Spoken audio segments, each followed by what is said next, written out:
So last time, it had been almost 1,000 years, the end of this age, this era of mankind on Aearth. And Adwin and Clip, who, by the way, Ted, Clip is like a cultist of these heroes, and has kept their ways alive across the generations, but it's a sort of ancient lost way of these hero gods. And you and your companion Adwin have kept them alive, kept the ways alive, and you went on a hunt across Aearth to find them, and you gathered them back together again. You traveled across the great desert of Aearth to the lost city of Starless, the temple of the Urlarians. Their civilization sunk beneath the ocean ages ago. The Urlarians believe that if they summon the Chaos champion Cataxtat, that the first of the Chaos champions, that the Scions of Law will awaken again from their complacency, a situation that some of your characters have been in before. But they don't realize the bargain they've entered into. And you know, having been in the Temple of Starless, as you've explored it, Jeffica raising an entire army of spinning blades that slew almost half the army of the Urlarians in a single spell, and turning into birds thanks to Patrick, and flying in, bypassing their camp and everything, all the powers that you have. As you entered the halls of the Temple of Starless, time itself started to warp and change under the overwhelming sense of evil that you felt in this place. You can feel reality breaking, and the ghosts of your past companions have come back to you, claiming that time and history is changing, and they are now lost in a miasma of torment in eternity, including you, Ellis. And so, it's up to you to find Cataxtat, stop the ritual, and save Aearth. And the last place we were at, in the halls of Starless, is you found there was a prophetess.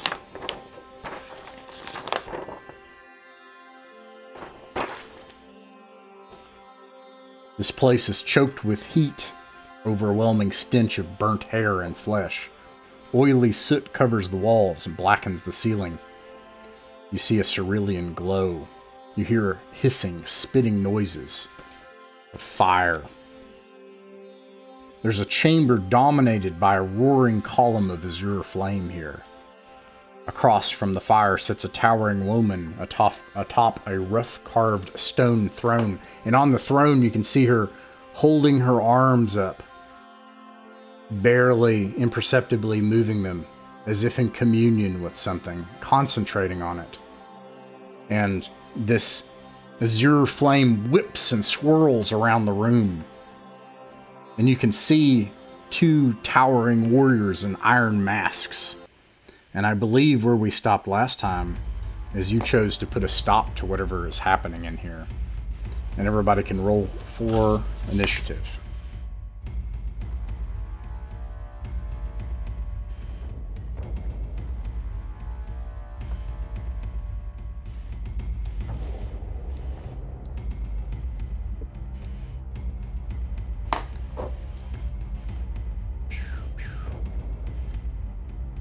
I got, Adwin got a 16. Well, I know you're probably adding bonuses. Yep, 16. So 16, okay. Nope, that's the bonus. That's 16. Gotcha. Clip. 17. Clip got a 17. Patrick. Yep. 15. Patrick got a 15. Jeffica. 20. 20. Nice. Of Ming the Barb. If you all see the chat, help me out too, because I won't see it. I'm like in this case, I was looking over here, and then I'm writing stuff down. Did you all see what Grimble got? 19. 19. Thank you. Grimble got a 19. All right, Patrick, you're able to act first. Me? Now, yeah, you said you got a 20, right? No. It's Jeffy got 20. I got 15. Oh. Not bad. Okay, Jessica, you can act first. Now, some things that you see this throne, you see her sitting here, seeming like she's in communion with something. This flame swirls and whips around the room, and these two giant armored figures just clank towards you all to attack. That's what's going on in here. There's a wide copper bowl, and from above, drips of blood and ichor fall from the ceiling into the bowl, and the flame ignites from it. It seems to be pouring out of it. Alright. I'm gonna cast Word of Command, which I got a 32 on. Nice. And so I am gonna try and take control of these guards. They do have a will save. If they fail, I'm going to tell them to attack the prophetess. Okay. What's the target number? It is a... Well, I'm just going to go against my own, so it's going to be like a 32. Okay. Yeah, alright. Let's see. One of them, or both of them fail. Nice. All right. Okay, and they're under my control for 6 days. Nice. Let's see. Grimble is next. Unless, wait, you have more spell die or more dice. What else does Jessica do? Oh, that's gonna be about it. I'm prepping the next thing, so you can get back to me in a minute. All right. And then you don't have any snakes left? No more snakes, unfortunately. Okay. Grimble's going to attack the sleeping prophetess. All right. Watch the chat if you would. Help me out with the math. The prophetess, your target is an ascending armor class 10. And I think...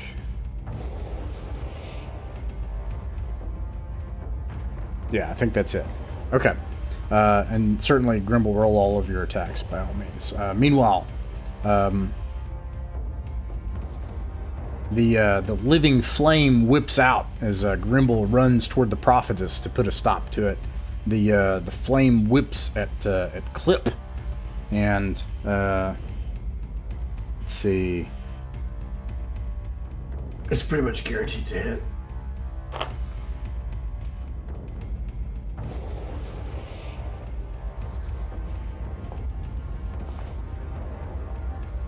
All right.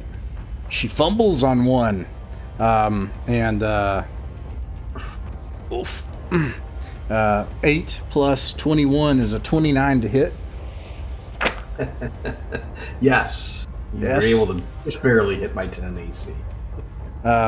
She rolled max on a fumble. She strikes herself with one of the whips, probably distracted by Grimble, who takes his shield, slides over, and starts to strike her.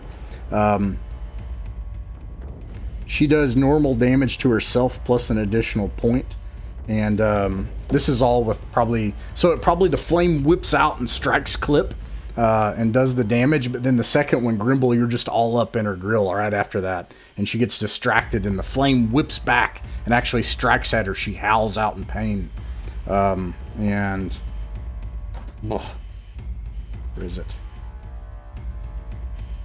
So much stupid math. Okay. I got it. Let's see. You take 15 damage, Clip, and yes, actually, and the fire, when it gets on you, you take you take another 4 damage. and you sense that it's like a living organism. It splits off from the flame and starts to spread around you and crawl around you like an animal. Do I feel as if a blade would do damage to it? You can try. All right, I'm gonna try. Is it so? Just so you know, a thing with halflings is they get like they can do two-handed attacks basically. What's the AC? Because I rolled a 23, a 12, an 18, and a 16. It seems to burrow into your flesh. You realize that probably the only way to get it out with a mundane object and no magic is to peel it out of your flesh and dig in and do some surgery. In that case, I'm going to run to the prophetess and just get all up in her realms. Okay. I think you said a 10? Yeah, it's a armor class 10. Yeah. Okay, so he does... he's got 2 attacks, but he can do like a multi-attack, so basically 4. And I did 18 points of damage. Yeah, you do 18, and as well, Grimble's initial flurry of attacks also, the distraction causes her to, it causes her to hit herself almost for maximum damage from her attack. And Clip will, oh, sorry, go ahead. No, go ahead. Yeah. I was just saying, as Clip is attacking, he'll say, "For Saint Euelis," and he's like all kind of into his religious fervor, if you will. All right, Grimble, how much damage did you do in your attacks, and any special effects? Well, then it doesn't seem like I did enough for any. Okay. So 12 points of damage. Thank you.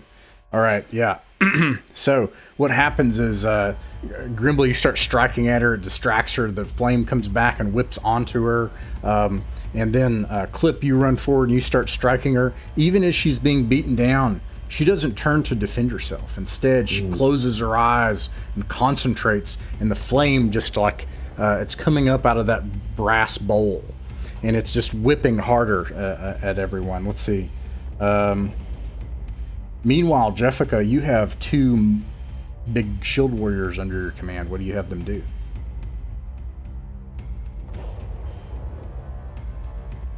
You're muted.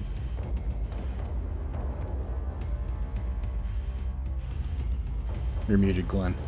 There we go. Sorry, technical difficulties. I'm just having them attack the prophetess. All right.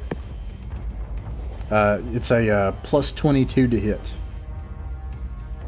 Ooh, okay. And it's just an alternate option is you can use their shields to push the target around 10 feet. And either way, it's a plus 22 to hit. And then I'll give you the damage after you roll it. I think I'm just gonna have them attack her. I mean, sure.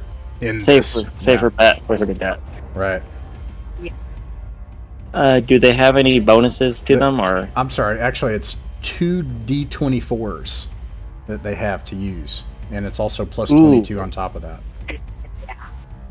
Okay. So just roll your D24 4 times. You only have to hit a 10, so all you got to do is basically roll it, and then like this is an example. Like, actually, I think all you have to do is not fumble 4 times. That's it. That's all you got to do. Okay, because everybody got 12s. All right, you got it. All right, so you'd roll.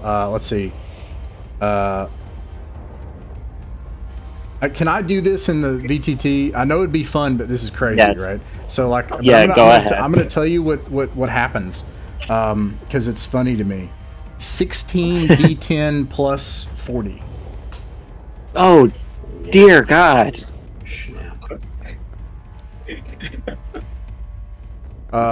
You utterly annihilate this ancient prophetess that has been keeping this living flame alive through the blood of sacrifices above across eons. All right, well, good game, guys. We saved the world. It's time to just go home through all the giants that are coming through us. So, these monstrous, towering, shielded and armored figures basically just hack her to bits like she's meat. It's gruesome. Because they did something like 120 damage or whatever it was. I don't know. It was something Oh stupid. god. That's too much. That's too much damage. All right. Meanwhile, I'll put you back on the map just so you see where you're at. Let's see, 2-1. By the way, just FYI, yeah, like you see, Patrick tries to cast a spell, and something goes very, very terribly wrong. Oh no! Oh no! Oh god! It's about time. And suddenly, under his like robe, you can see a scaly tail. Oh no! It's coming out. This place is starting to change, Patrick. Yeah, and his skin becomes like a different color. Oh no! I don't know. Probably Jessica. Like, maybe Jessica green. is like, yes. After all this time, finally, submit yourself to The hunk Azudahaka. wizard. Yes. Wait, well, it doesn't mean anything yet. It's just a tail. You know, like it could be useful. You know, doesn't mean anything. After all these Great lizards and all television. these frogs across eons, finally it has happened. Yeah. Well, it's lizard, yes. Well.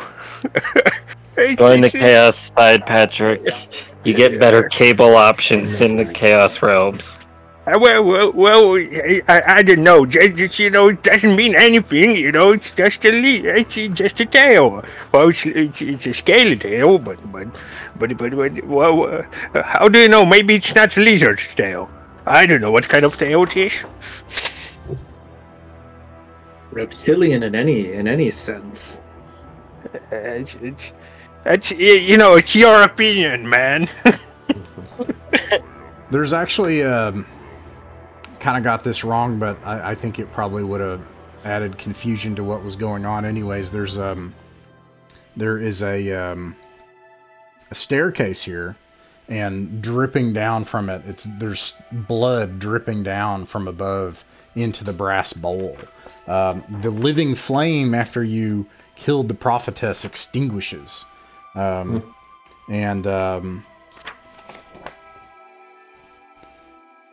seeing what else you got here, there's oily soot that covers the walls, blackens the ceiling in this place.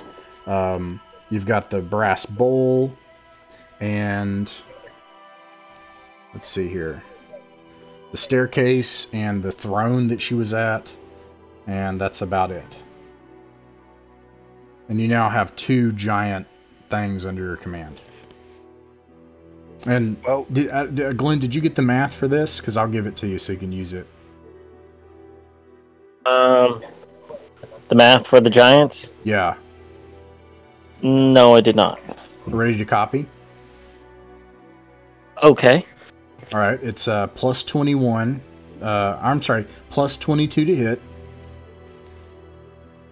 Okay. Initiative plus 3. Oh god, okay. They have 100 hit points. Okay, 100 HP. And they have 2 D24 action dice, which you can do one of 2 things with. You can either attack with a sword, which does 4d10 plus 10 damage, Jeez, okay. or you can shield buff it. It pushes a target 10 feet.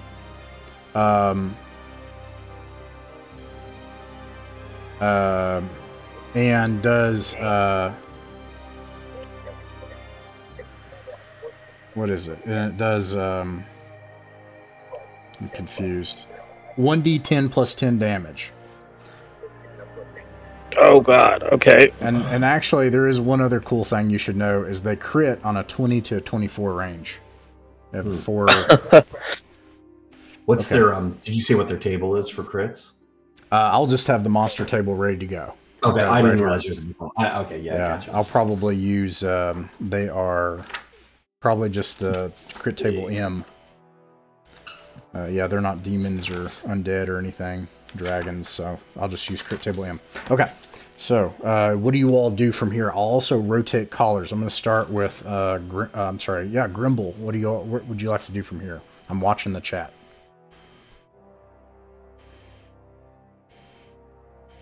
Why did it not show up for me that time? Maybe if I clear it. 12's the magic number today. Okay, let's go up the stairs. All right. Very well.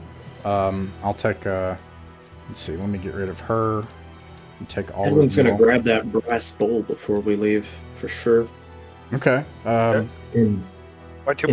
Clip's kind of his standard operating procedure is he's kind of stealthy, so he's going to look for corners and, you know, shadows and stuff like that. Sorry, what were you saying something else, Alex? Other than No. okay. Just grabbing the bowl. All right. I wanted to, like, you know, ask. So, what does it mean? You know, we killed that prophetess, but is it all, or we need to do anything else? I'm confused here. Well, to answer that question, Patrick, you can still feel the immense evil from this place. You can feel reality and time bending. Something is wrong, and this did not seem to fix it. Yeah. Sure, go ahead. Adwin offers up the idea that she is the one who was rewriting the past, but perhaps whoever originally formulated this evil, they must still remain in this temple. We should find them and take their heads off too. Well, I still can feel that there is a very immense evil in this place, so I don't think we're done. It's still, we have something to do yet. So just be careful. And oh, sorry, go ahead.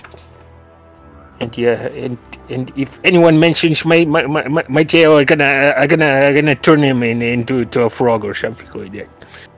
That's it. A very reptilian of you, Patrick. Wouldn't it be a tadpole since they have tails? Say it again! Say it again! Amphibian of you. Say it again! It's so strange. It's so so strange how all these people across time and space seem to possess this spirit of antagonizing Patrick. They have this. It's almost as if they're reincarnated or something. You know. Perhaps that's what's happening. I don't... Shards of personality. Who can say? All right. So, Clip, you check the room and you don't see anything else of value.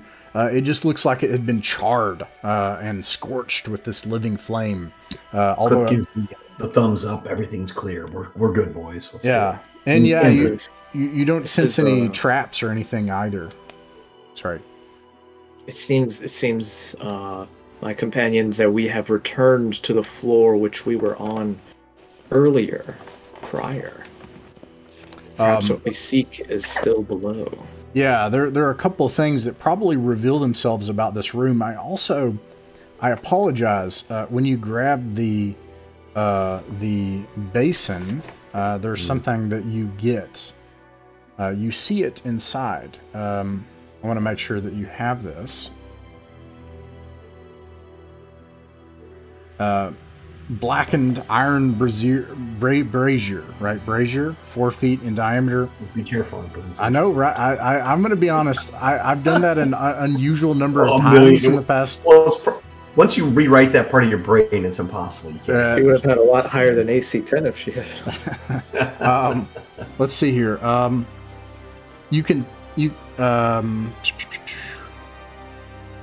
You discover something in the bowl, Adwin. When you take it. And then I'll describe this room. I just wanted to let you know about this, that there are 10 marble-sized, marble-shaped embers. They burn with a glowing inner heat and put off a light, but when you put your hand next to them, they don't seem to, like they would hurt you or burn you. But there's something about the inside of them. Like look at those embers. Maybe I can tell you a little bit about them.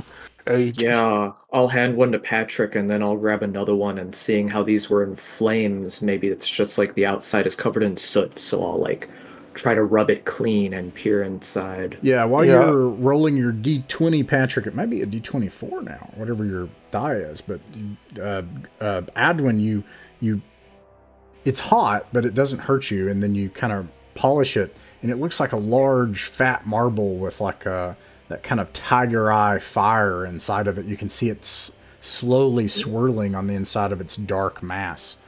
All right, you got a 9 plus your 10 is 19, so it's like a 24. It's 23 in total. There we go. That's pretty close. Yeah, it's 23. The wizard can determine exactly which object or creature's magical enchants, and then blah blah blah. Anyway, Do you you can know tell its the effect? different. Yeah. Okay. All right, here, Patrick, this is what you know about this. You can tell that this is some sort of antediluvian magical device that was used by these people. It was the very source of this living flame. The magic from it, you're confident that you could use. There are 10 of these things. The inner heat of the living flame that has kept it for a while, at least for the remainder of the adventure. Eventually it will dim, but for a long time, this can give you a +3 to a saving throw against cold. So you could crush this marble, and then some of the living flame will come out in a time of need. So if you face cold, it'll do that. The other thing that you can do is if you're casting a fire-based spell, you're confident you could use this as a component, and it'll give you a +3 to that fire-based spell. Oh, nice. Yeah. Well, those embers have powers of flame in them, and if we are attacked by some kind of or we'll be in very cold place, it's gonna help us to be safe from the cold. Or if I'm gonna cast the spell, it's also gonna make it much more fierce. If it's, of course, the fire spell. Patrick, that's very interesting. Can it be used to remove, say, extra appendages, for example? Sorry, remove what? Oh, you know, appendages, extra fingers, digits, tails, who knows? You know, it helps to remove a head of certain halfling, for example. Thank you. All right. Meanwhile, this in this room, when you come up the stairs, you see a square room here. The square chamber has a glowing pit topped on top by an iron cage that hangs over it. The air is still thick here. Particles waver in the air from the smell of scorched flesh and burnt hair. The smell here is much stronger. You realize that the scorched flesh and hair smell is coming from here. And you can see the walls and the ceiling here also covered in oily soot. And you can still feel the heat from the walls. And inside of the pen, the iron pen, are mangled and burned up charred bodies just in a pile where they have been burned, and their oil has dripped down into the basin below to form these spheres. Are these humanoid bodies, or are they giants, or anything? They appear to just be people, Okay. just regular people. Oh, well, they were burning people here, so. But why? That's the question. It's apparent to you that it seemed to empower the basin that produced the living flame that the prophetess was. Probably they had been doing this for centuries, continually burning people in this room to empower the living flame.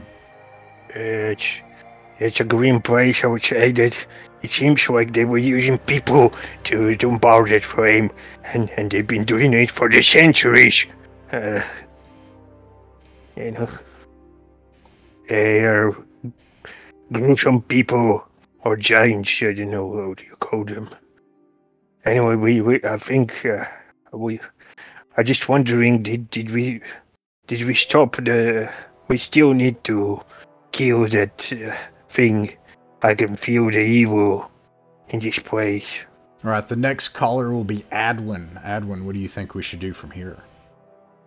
Adwin says we should waste no time. We must travel right back down to the room we were in before and then explore one of the other corridors we haven't been down. I can think of two places, and I guess we either. I feel we should not.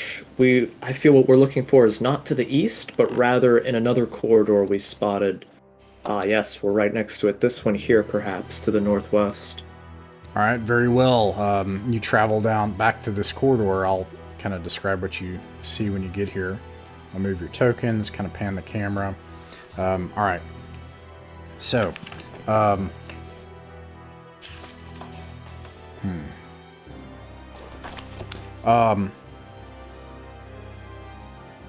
just as you step to the edge of this corridor, look out to it, you can feel the stone walls and ceiling of the floor take on a strange, spongy texture, just even as you approach it. It's as if the stone itself is rotting underneath your feet. The air seems thick with ooze, making it painful to even breathe in air, and it causes your companions to hack and cough and spit out. And when you do that, you spit out into your hand fat globules of oily bile. And you realize this is the air that you're breathing in near this corridor. Yeah, I'm not sure. Should we maybe check? You know, I'm gonna throw like a stone or something like that, like or a candelabra. I have golden candelabra myself. Yeah. All right. So Patrick, you take the old candelabra you had that you got long ago, and you from the plane of law, no? Yes. You start to throw it, and something happens.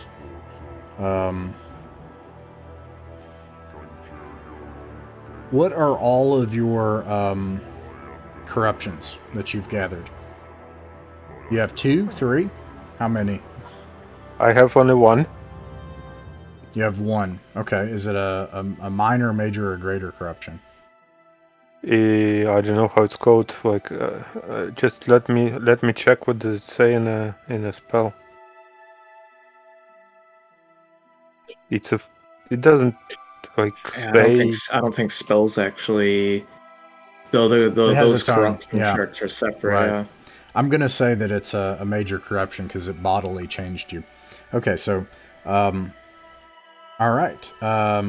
You start to throw the candelabra, and you realize that you just can't stand. You can't stand this holy object that you've held for so long.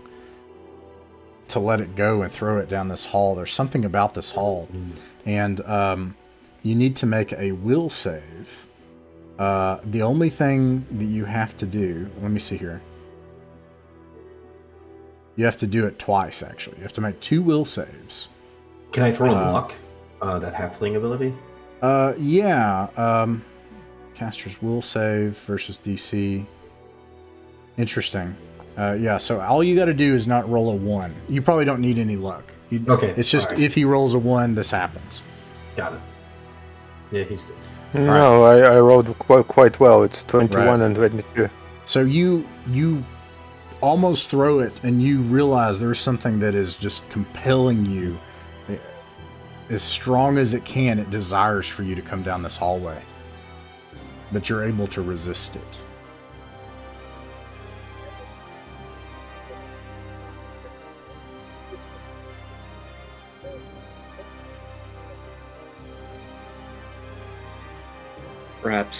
Perhaps we should explore elsewhere then. If this is if we want to look for an easier path, or at least to examine the other rooms nearby. Instead of traveling down this hallway, we'll travel through the arch to the arch nearby us, and we'll look into that cavern. Okay, yeah. Take your lead. You know, whatever you think. You let's see here. You travel through the archway, and you look and it's an overlook. There's a stone platform here. It extends into a hazy cavern all around you. There are eerie stalactites that just hang from the ceiling. They glisten in a dim light here. The floor of the cavern is about 20 feet below the ceiling, and it's rough with hundreds of motionless, stony forms all around Like humanoid forms? They look like an army of squat, lumpy stalagmites. Just like, like rocks. Just stumpy, lumpy stalagmites. It is an odd form, not exactly looking human, but not also looking like a rock formation. But nonetheless, they do look like stone. And a sickly red globe hangs in the distance like the light of a dying sun. It shines faintly through the haze, casting long shadows through the dusky cavern. A narrow stairway is cut into the wall beneath the ledge, descending to the floor of the cavern.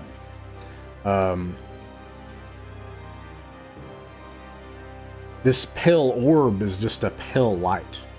You can see there's a taste of faint copper and sulfur to the air here.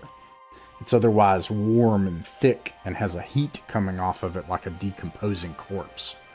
There are these massive stone stairs that lead up on the far end. Now, Clip, I'll toss it over to you. What do we do next? Yeah, Clip takes a look at, an appraising look at the stairs that lead down to the floor, and he says, YOLO, and steps off the edge of the little plateau as opposed to going down the stairs. All right. So what you want, probably reflexing it up. The darkened cavern is littered with hundreds of squat, stony stalagmites. I'm going to find your token I have for you here. Halfling Vagrant. Jump off there. They glisten red in the dying light of whatever the eerie light is beyond the staircase. They're these short... Is the light right here? No, it's like coming from the staircase, and it's just this dim, glowing light that's just pouring out from it.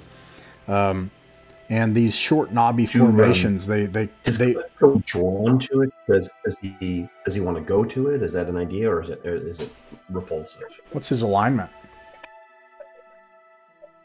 He's lawful. Lawful. Uh-oh. Keep losing Eugene. Lawful. Yeah, no. If anything, you have the opposite sense that something truly awful and terrible is up those stairs. Even putting off that light, something in you that everybody else and kind of emotion to them. Now all these little squiggles here, they're dozens upon dozens. These formations, they cover the floor. You can see that each of them, when you step down into it, when you're near them, they're slick with some ooze that's dripping from the cavern's high ceiling. I have to pee. Y'all talk about it. I'm so sorry. I kind of have. I'll be right back. I don't know what my problem is. I'm sorry. Okay. No. Okay. Come on. I think this is the right way, everybody. That baleful second sun. That's reminiscent of some of the. That's reminiscent of some of the stuff we found on the surface. Like, Ted, you weren't here, but we found these we were going through the giant ruins of a city that were surrounding this place, and we found some iconography that was vaguely similar to this. People worshipping at a sun.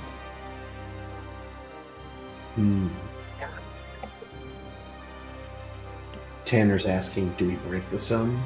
It's clearly malevolent or something like that. Maybe we'll be able to break it. Who knows? We'll have to get up there, because I bet it's not undefended. I don't know if I trust these. I don't know if I trust this cave we're in. I wonder if we're going to be attacked in here or in there. I think the first thing I'm going to ask Ross when he gets back is whether these rock formations look as though they're leaning forward and worshiping or something. Yeah, I think they're gonna move soon too. Maybe a destructive spell should be prepared. Sorry about that. Okay, sorry, Clip. Yeah, Clip was reminded that maybe that malevolent light is, or it is reminiscent of some of the cultists or the worshippers above on the surface. He's going to motion to the others that he's going to keep moving forward, doing his best to sort of snake his way amongst these irregular stone things that are obviously not dangerous in any way. It won't attack us or harm us. Very well. So everybody moves into the chamber. Is the goal to go to the stairs? Is that the destination? Yes. Okay. Are any of these formations that are around us? It might be a bit of a long shot, but are any of them kind of bent over, similar to like people worshipping, like prostrating before something? When you take a look at these lumpy stalagmites, you notice something strange. There are no... I think I messed this up kind of when I was describing it. Well, where did I see this? Let me make sure, because the overlook, okay.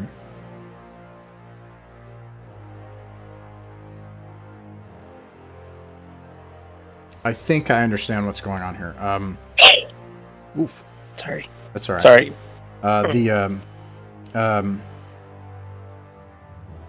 So when you came into the cavern, there were like stalactites, right, hanging from the ceiling. But you notice when you come into the cavernous space and look above the eggs, there are things dripping on them. Oily substance dripping on them, and they're slick. They're eggs? Yeah, you realize this because you look up on the ceiling. When you look, you said you looked at them, and there are no stalactites above them. And when you look, they're shaped like that, except lumpy, right? And let me see here.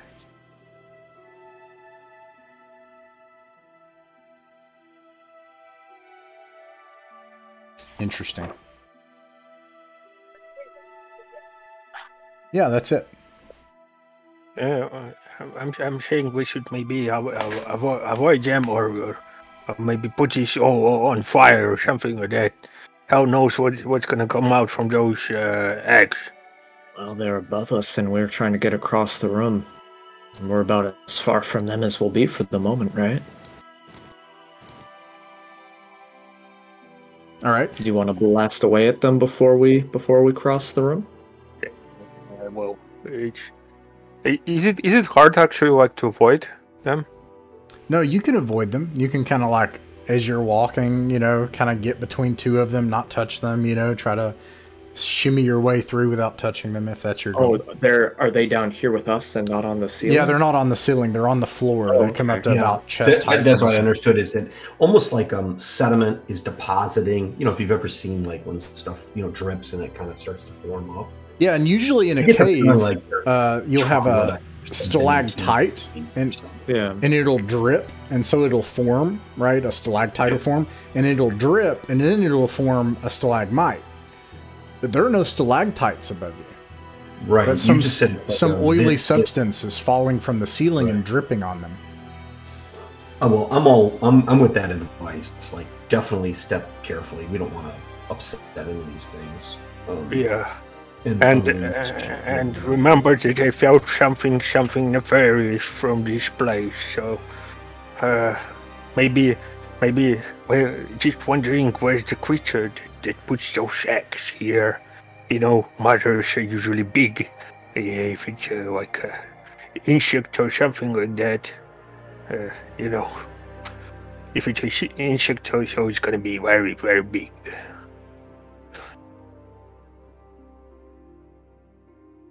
Just looking here real quick.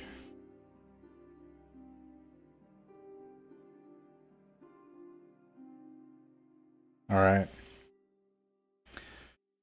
Patrick and Jessica, as you approach the staircase, that's your goal, right? Is that what you all are doing? And then you're trying to avoid the egg things? Yep. Okay. You, as you approach the staircase, Jessica and Patrick, you sense an overwhelming, stomach-churning, disorienting sense of reality-bending evil. You see the wide, large, rough, stone-hewn natural steps, eventually giving way part of the way up as you travel into cut, hewn stone. It's no longer, lumpy like the natural steps below. And you see, as you approach the top of the steps, a gigantic pile to either side, piles upon piles of old, rusted weapons. The oily stuff coats the edges of the weapons, and there's just piles of rusted weapons and twisted armor. And you also see a large arched portal. At the top of it is a dull red orb, faintly pulsing. And it's the keystone of this arch glowing like a dying sun. You realize that's the source of the light. And then beyond, it opens into a chamber beyond the archway. So there's the portal and the archway. I'm just wondering, maybe we should close it, portal.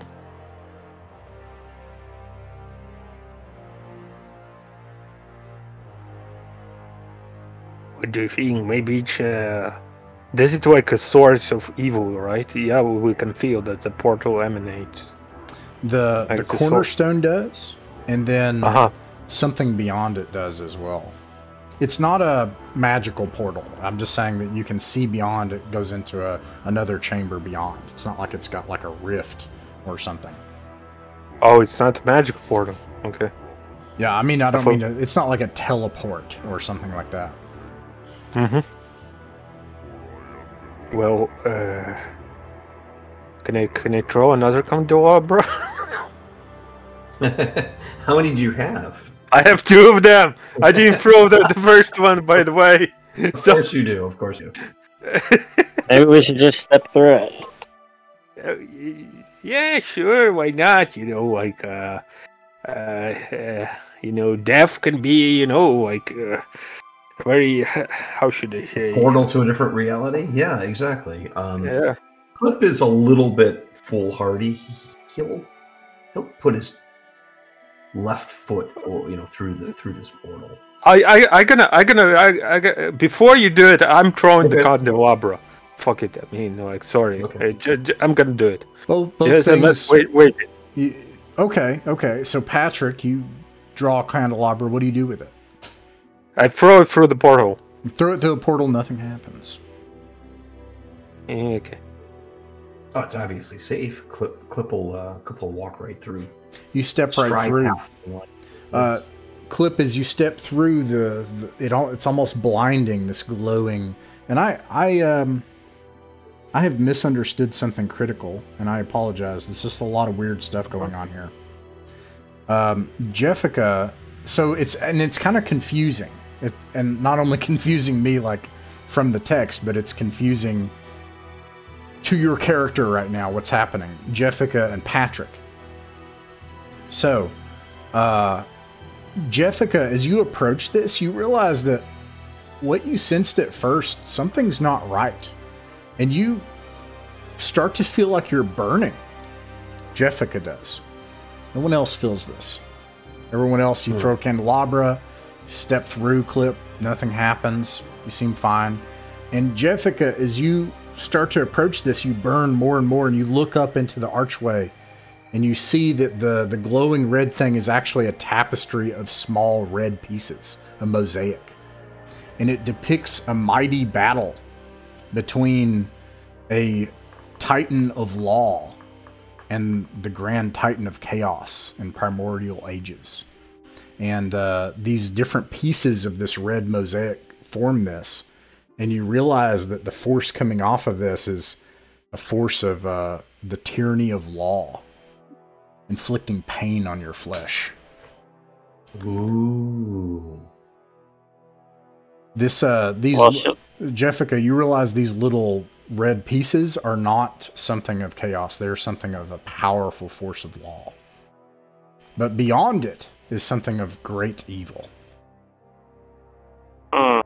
This is a ward.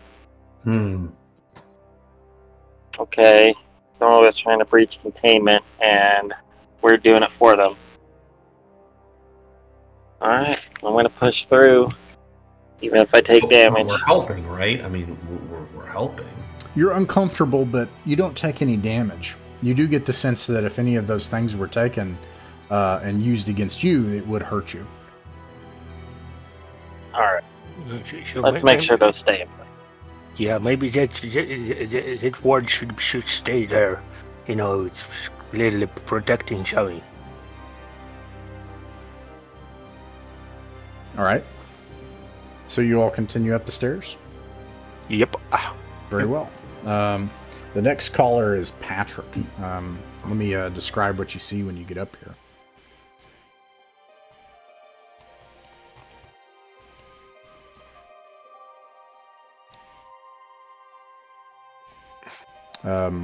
You can actually see what I was describing here when you get up the stairs. Oh,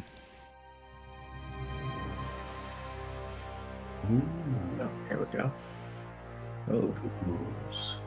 No dynamic lighting here because it's all just one thing that you can see to the end of it.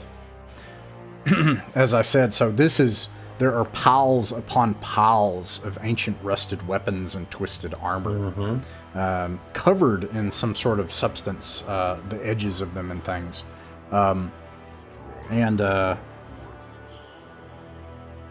Let's see here. You see this this big chamber. This is actually that red glowing light. So you all would actually be like right here. And an archway beyond. I'll describe what you see in the archway.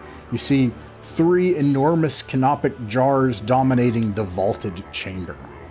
Resting atop a wide ledge, the vast jars are easily 30 feet or more in height and topped with clay heads cast in the likeness of a crow, a hyena, and a lion.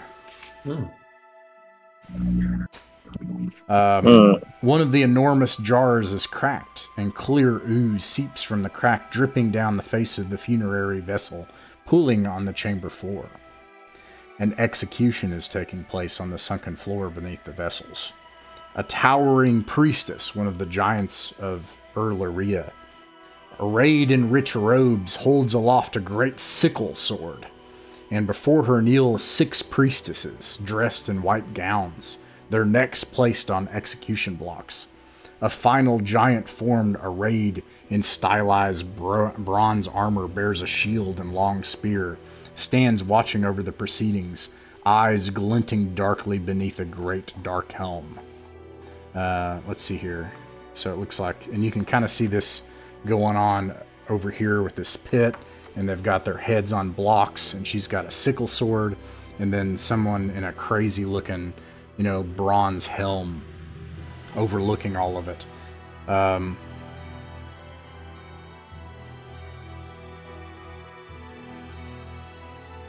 Jeez. Well, you barely... Yeah. Oh, go ahead. Sorry? No. Okay. Actually, this person notices you and immediately comes around the pool. This pool of ooze. We're not stepping through the portal yet. Okay. Let me make him a little more right-sized. He's not that big. He's pretty big, but he's not that big. Oh, no, he's a little guy. He's like a halfling. We're not stepping through the portal. Very well. We're gonna. I say, Patrick, let's get back a little bit. I will certainly throw jeers and taunts to him through the portal, though. Get him to come to us. Yeah, I'm preparing my spell. Something just straight away. Okay. So the first thing that happens is Clip taunts him, and he moves over, and he simply says through. I'm going to pan the camera just for on my end.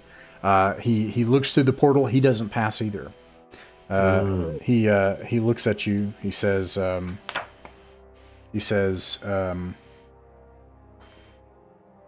He's got this long spear. Does anyone left remaining have a non-broken spear of law? Yeah, I have. This spear appears to be a reflection. Something opposite of the spear you hold. He looks at you and he says, through his bronze helm, how many times must we come to this moment? How many times must you be taught this lesson?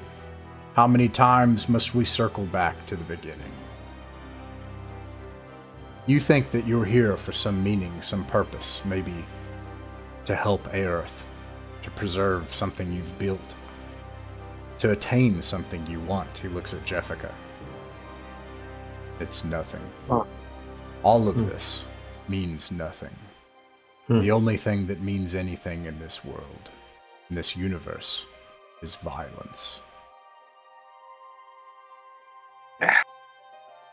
And you are a righteous bastard, right?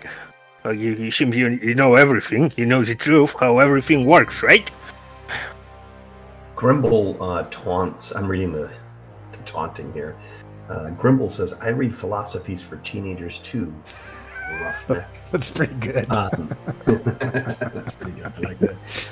Likewise, the Clip will take up the tone of taunting. Well, if nothing matters, you silly head. Like Clip doesn't really use bad language. He's kind of halflingy.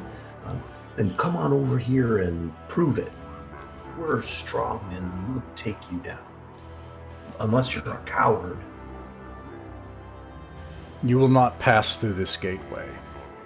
And even if you do, as I said, none of it will matter. There is no meaning. There is no purpose. There is no weapon you possess, no clever trick, no spell, no sorcery, no blade, no thought. There is nothing that you can do to prevent the inevitable. The cycle will repeat itself, and we will be here again. Well, there's no point talking, I would say. It's kind of odd that you say that. Adwin's gonna pull out one of the 3 javelins that he has on him, and he's gonna hurl it right at that gem that we see at the top of the door. All right. What? Why? And the gems shatter everywhere in the mosaic. Yes. Several things happen when you do this. One is that the gems, they clatter among your feet. Jeffica, you will take some damage, but don't worry. It's not too much. I imagine you probably aren't right there. But you do take 4 damage. As these things merely clink against you, just a few of them, it hurts you badly. Meanwhile, it showers this thing. Like he showered in the mosaic, right? He screams in pain as these things touch him. Actually, unprepared for this, need to actually see. Let's see here. I just kind of figured the gems were making some kind of invisible force field. I don't know what this is. Right. No, yeah, no. No, it was a ward. I mean, it was a ward from chaos. I mean, there's nothing chaotic about just destroying, potential wards or anything. But that's okay, just... You already done it. It says that there are thousands of these little things forming the mosaic. And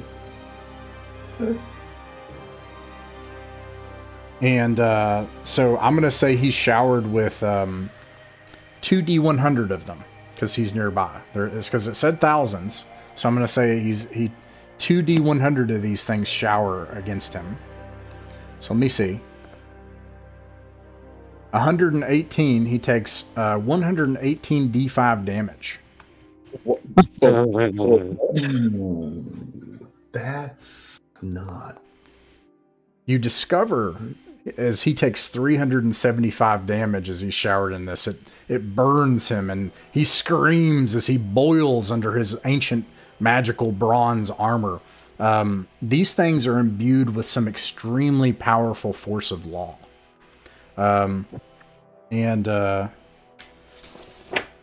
Let's see.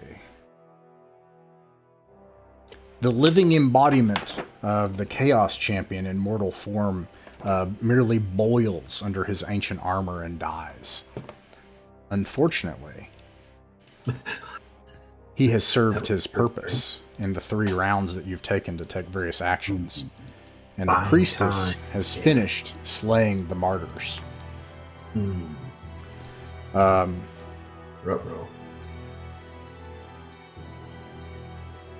The last martyr dies, her head lobbed off into the pit below. When this happens, the cracked canopic vessel shatters, the final one, spilling a gigantic brain.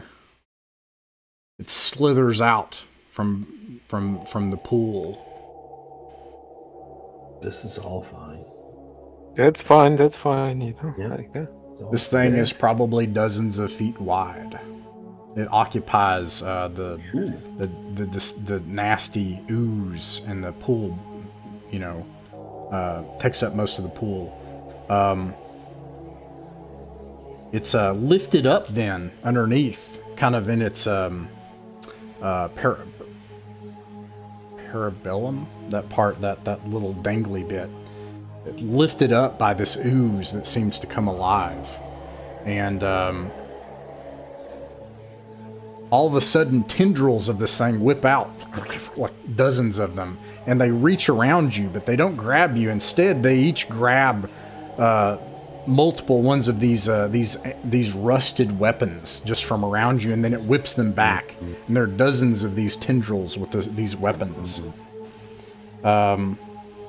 And everybody can roll for initiative.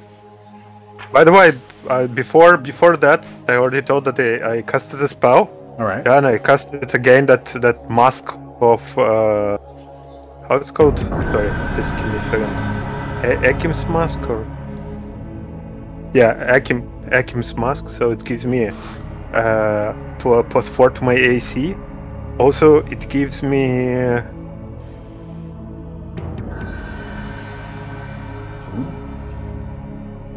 30. It's like the creatures around me needs to do a will save. Otherwise, they are gonna run for 1d4 plus caster level rounds. Does that affect allies or just? And all the spells have -2 penalty that are directed to me. Also, the physical attacks. The attacker needs to roll DC 10, otherwise it's going to be reflected at them. How long does the spell last, and what's its range? It lasts for 10 rounds. Okay. It's on me. It's basically on me.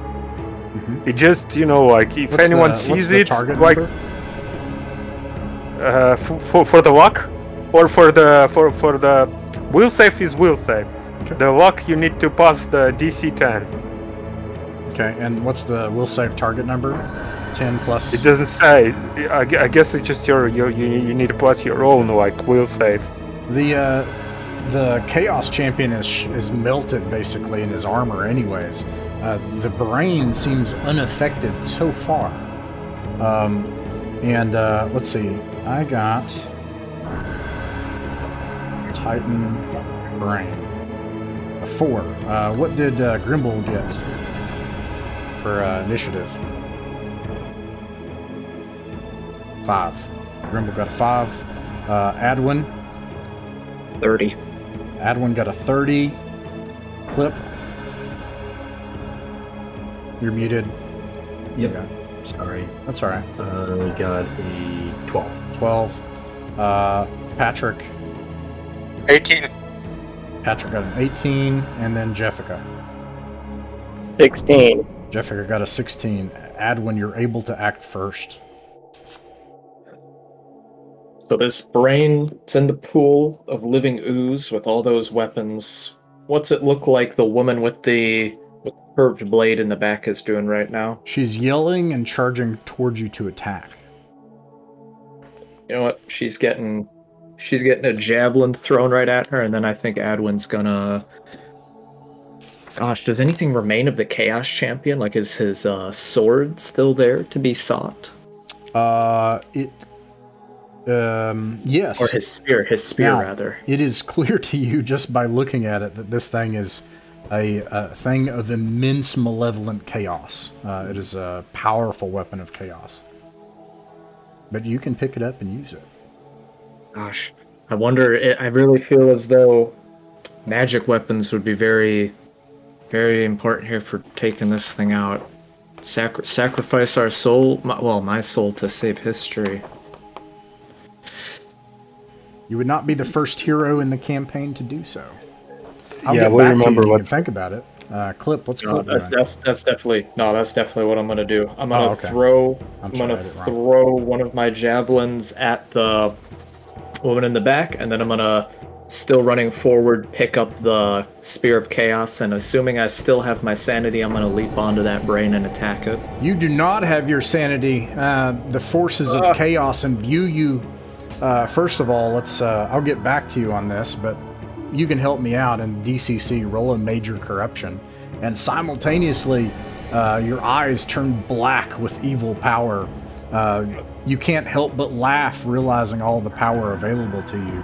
This spear does 4d12 plus 12 damage. Oh crap. The target number, by the way, for all of you all rolling for this is a armor class 16.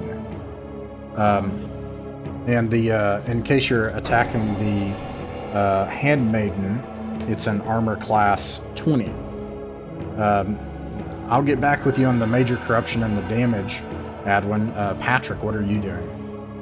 Yeah, I'm just launching the ray, scorching ray at the brain, and I'm using that that ember that I have. Like, should give me damage, the damage bonus Plus or the 4. casting. Both. Okay, so let me roll the damage then. All right. In total, it's 20. Okay, so sorry, no. In total, it's not 20. It's 18. Yeah. Yeah. So let me roll the damage. It's just 1d8 plus caster level. It's small damage.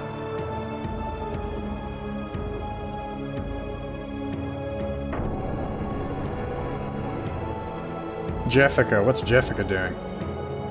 Jessica is using Righteous Fire, and with the 27, I'm pointing it towards it was an amorphous blob that was taking control of all the rusted weapons, right?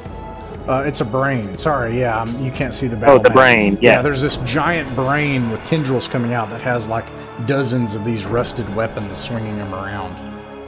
Okay, yeah, so I am using my Righteous Fire on the brain. Okay. And Yeah. it has to do a reflex save to reduce damage taken by half, but if it fails, it's a 10d10 plus 20 damage. All right, go ahead and roll that. Patrick, what'd you get? Alright. 15 damage to the brain. This. And it What needs to roll. manifestation does it take? Yeah, and it needs to roll like a save. 15 Passes. over 15. Okay, it's passes, so it's not getting on fire. And just pick a manifestation you like. Which one would be cool? Laser. It's gonna be just a ray that like fire ray, like just, Yeah, this thing of fire just gouts out of Patrick's hands as he starts to try to immolate the Chaos Titan's brain. You can hear a strange, unearthly squeal come out of this thing as bits of globs of jelly fly from it as you damage it. It seems to be possible to hurt it. Meanwhile, Adwin, what did you get for all your damage? And what does it look like when you attack it anyways? Like, you know... Oh, I thought I was stopped from attacking it when I grabbed the spear. Is that incorrect? No, you said you grabbed the spear and kept running. You can attack it with your next attack die if you have more than one.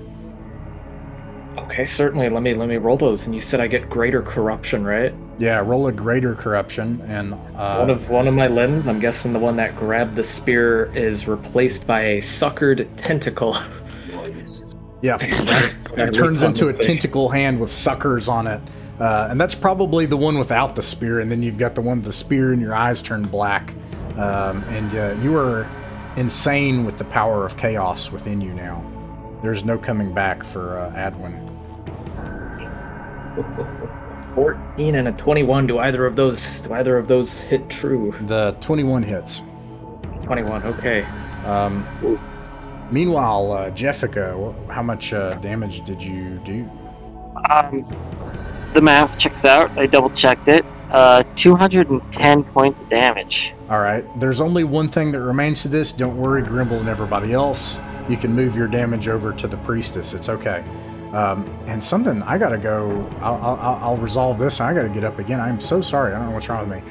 Okay.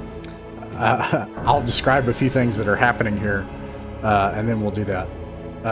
That being said, Adwin, you still stabbed the brain. So how much damage do you do? 7 plus any magic bonus, I suppose it has. 7. No. The spear does 4d12 plus 12 damage. Oh, that's what you were saying. I thought you were saying that's how much damage I took. No. Wow, okay. 4d12. Yeah, no. That's how much damage you do. And in fact, the brain is destroyed by the power of Jessica, so you can redirect this onto the priestess if you want. Stop that. Sure. Okay, let's see. She has 117 hit points, so you do 45 damage as you leap across the brain, even as it's being lit on fire, and the power of Ozzy Dahaka is tearing it apart. You see the brain squeal as it explodes into bits of jelly, even as Adwin flies through the explosion of brain jelly to the other side, to the priestess, and stabs her with the spear of chaos. She screams in horror as everything around her begins to fall apart. Meanwhile, Grimble, how much damage did you do in any special effects? 24 damage, jab to the neck to prevent verbal spells, strike to the arm to make hits or spells harder, and leg shot. All right, you join Adwin in your combat against the priestess. Her mouth, you damage her mouth. She's unable to cast spells. And that is, let's see, Clip, actually. And I know we went ahead to figure out Grimble's. No. Clip it takes his little feet a little while to get over there. Yeah. You make it, by the way. If he just kind of runs up and he's looking at all this like titanic damage, lasers, all of it. He's just 2 little pin pricks, 5 points of damage, 5 points of damage, and he just says in his squeaky little halfling voice, "Ding."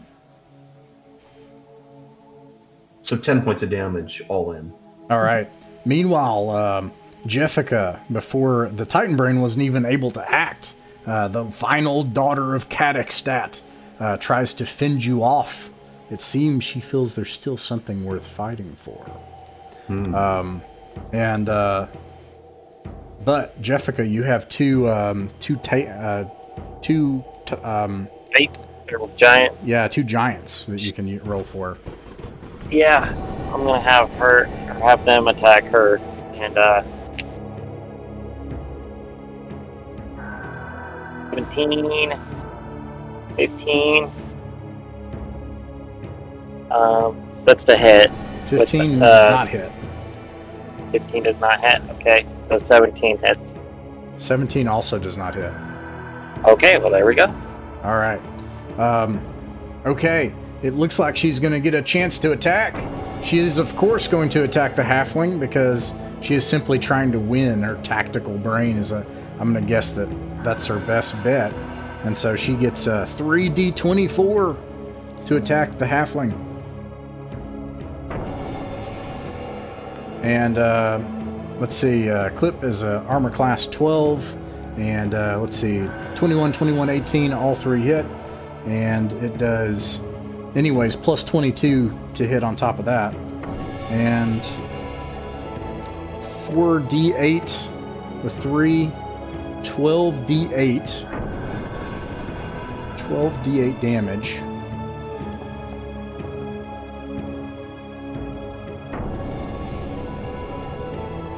And who's that on? This is on Clip. And let's see. plus 24, 36. So it's 36, 60, 75, 75, 80, 90 damage. Clip died 50 damage ago, so just so you know. Yeah, whatever it was is now a fine, reddish mist in the air. All right. Well, I hope you all can end her before another hero dies. We're back to the top of the round with Adwin. Wow, that was a lot of damage. I guess I'm attacking her with my equally ridiculous weapon that I yoinked off her friend. And everybody roll all your attacks and spells if you're going to do that. And my deed here, my mighty deed, I'm going to try to knock that. I'm going to try to knock that weapon out of her hands and force her away.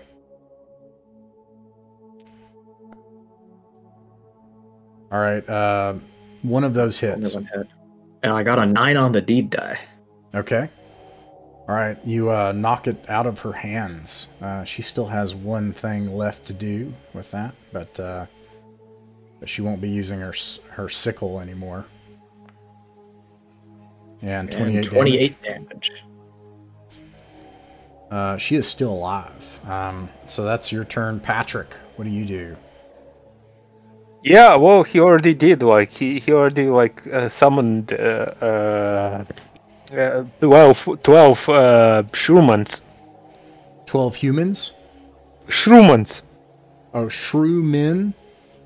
Yeah. Nice. What is it, like? It says attack swamp plus 4 melee, like 4d4. It has HD. What is HD? Sorry. 2d8 plus 6. But you'll just want the hit points from it. You don't have to worry about the hit die. It should give you a hit point value too. You said 12 of them? Yeah. Okay.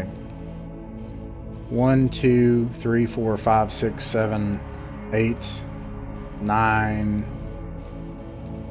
10, 11, 12. You summon an army of shroom men. They probably come up out of the ooze and they grow into existence, and they ask for what their master wants them to do.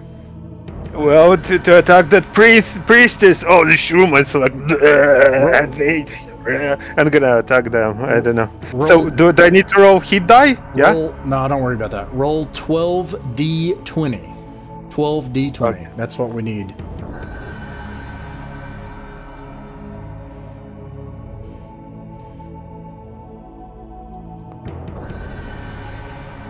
$12d20. All right. So quick, looking at it here, you got 1, because I know they have a bonus. 1 hits, and then roll the 4d4 or whatever damage they do, or 3d4 or whatever it says. It says 2d6 plus. So the hit die is. Wait, just give me a second. Hit die is. Just roll 3d4. I don't want to analyze it. It says 2d8 plus 6. Oh, let's do that then. 2d8 plus 6, sure. Okay. Meanwhile, let's see here. Add 1 Patrick. Jeffica. What's Jeffica doing? Alright, you do 12 damage. Well, Righteous Fire worked so well last time that, kept. Wait, am I still muted? There we go. No, you're good. Wait, they're just attacking her and staying in front of her. Yeah. He's gonna be she needs to kill them in order to go through them. I would say that makes sense. Okay. Yeah. So Righteous Fire again, and that is a 28. So now it's 10d12 plus 30. All right. It is mathematically impossible for you not to summon. What does it look like when you do this anyway? What does this spell look like? Oh god, that's a good question. Yeah, so like Jeffica is just standing in the back because everybody's charging forward with her 2 giant spear women guards side by side, protecting her from any kind of attacks. And as everybody is busy keeping what was the brain and now this the last daughter busy. She's just pointing and praying to Ozzy Dahaka, muttering under any audible words, casting a conflagration of unholy fire to burn these wretched enemies. All right, this unholy fire rips through the ceiling, and it's like a beam from a space weapon. It just like melts her as she lifts her arms up, and meanwhile these mushroom men just are celebrating her death all around her. This army of mushroom men, and for a moment she probably stumbles, she falls down into the pit, and this thing is gone too. Everything is quiet for a moment. And you're like, you defeated the Chaos Titan's brain, and everything seems like, but there's something, Jessica and Patrick, you feel something is wrong. That sense of evil is not gone. And it's quiet for a moment until finally, like, you start to feel the ground shaking and shimmying back and forth, and then it does more and more and more, and then the ground starts to tilt, and the entire facility like starts to erupt basically near you. Everybody make a reflex save as the entire temple is upended. Okay, I got this. Your target is 15. Does that pass? That passed. 21. 18. If we burn down to 0 luck, that's possible, right? 0? Yeah, you can use luck for a save, yeah. Nah, screw it. I won't use it on this one. I bet there's worse stuff coming our way. Okay, you take 13 damage, Edwin.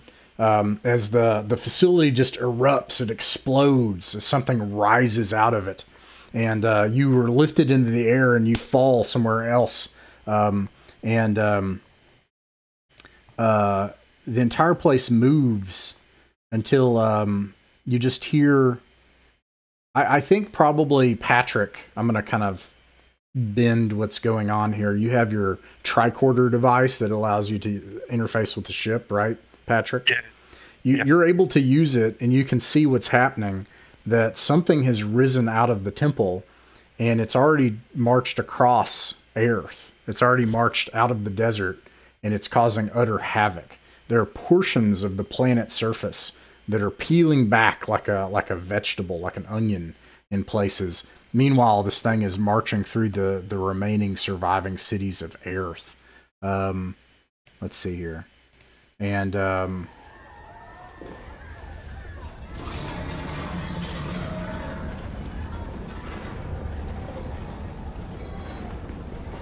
I assume you have the magic to get around, or you could summon your ship. But when you use your tricorder device, Patrick, you're able to see from it that it seems, given the sacrifice, the body of Cadicstat himself was able to rise from the temple. It lacks a head or a brain, and it merely stomps around, destroying cities, peeling back the earth. It towers hundreds of feet into the air, into the clouds themselves. Every single thing it encounters is a target of its violence.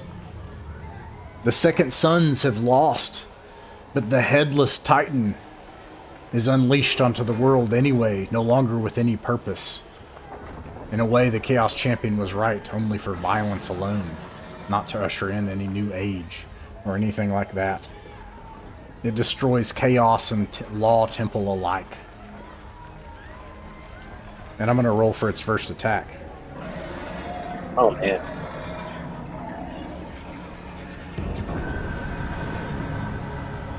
Now, actually,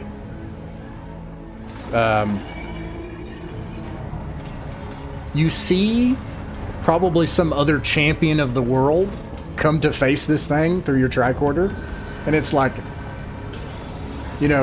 hateful thing of chaos, I shall smite thee, and there's this like holy warrior in magical armor and with a blade, you can see this thing happen to it. Let's see what happens. Gets a reflex save. It's going to be nigh impossible. It fails.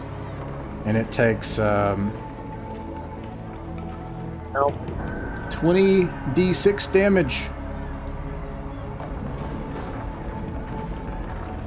That's actually not that much. Plus another 40. It lifts it up in its claw, like as this thing is like trying to beat it with its magical weapon, and simply tosses it all the way up into the stratosphere. Flies until it finally runs out of air and dies of shock. This champion of law falls hundreds of miles away to its death. Alright, you all can see this through Patrick's magic. What do you do to try to stop this thing from destroying the world? I gotta pee, I'm so sorry. I don't know what my deal is. If everybody's gotta... But you can make a plan and talk about it. Yeah. And Patrick just looks at it, and just...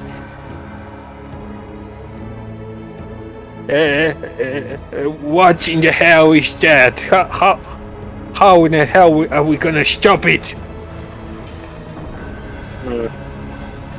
Is there any way we can take over it?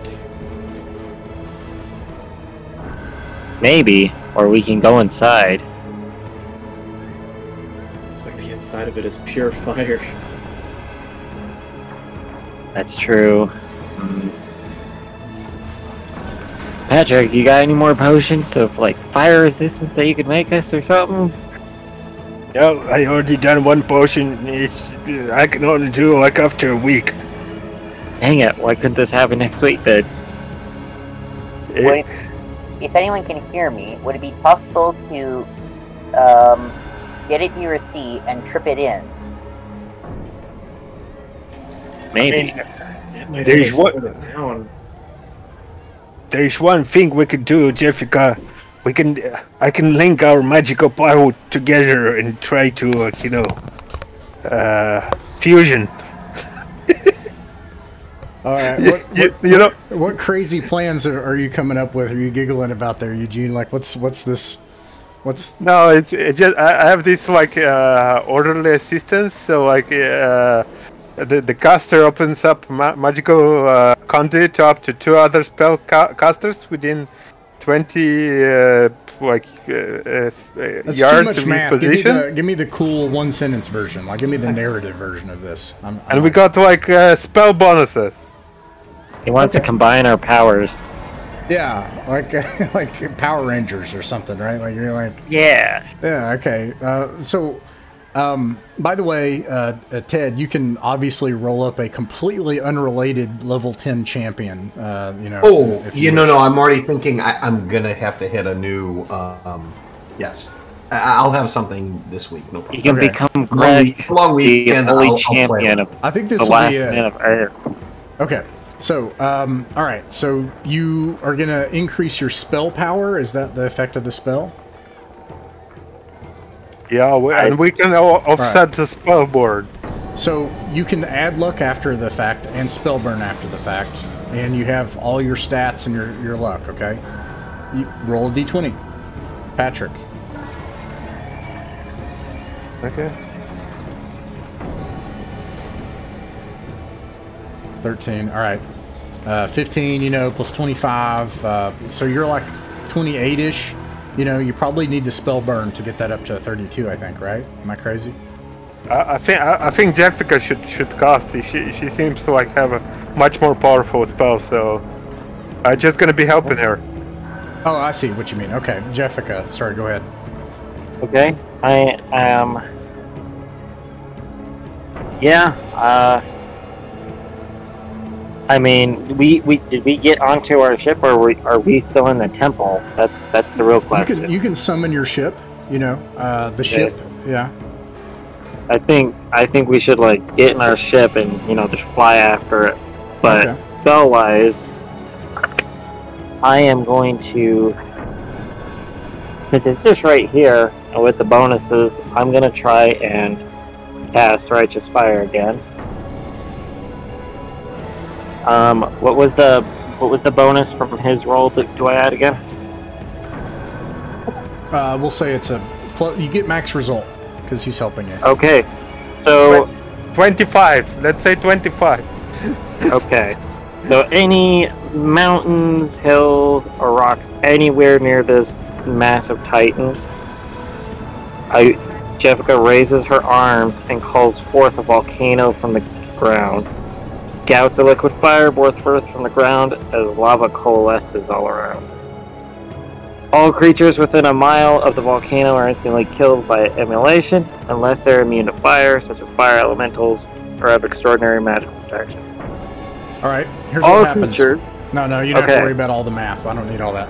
Okay, here's what happens. Okay. You summon a volcano, and everything is just swarmed with magma all around it. 200 miles radius. You destroy the city that the Chaos Titan was already destroying. All the people in it perish. Thousands, tens of thousands of people perish under the force of elemental force of summoning a volcano. It seems to have no effect on the Titan. Ooh, wow. I mean... And it gets an attack now. That's not good. You can imagine every turn it's you all coming up with a plan, because hitting it with a sword is not going to work. D12. Right here. It's going to attack the spellcaster that attacked it, of course. I can't hit it. Normally I can. So nearby, the city, you know, like you're flying, you know, on the ship, it kicks at a sand dune. An entire mountain itself kicks up a thing of sand. How ironic that the servant of Dahaka faces this. A cone 20 feet wide and 300 feet long. 70 feet wide at its terminus. You're caught in this cone of sand that stings you like a trillion tiny bullets. Make a fortitude save, Jessica.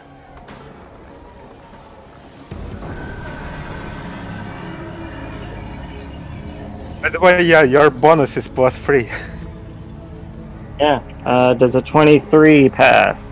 A 23 passes. As you shield yourself, probably with magic itself, maybe even the sand.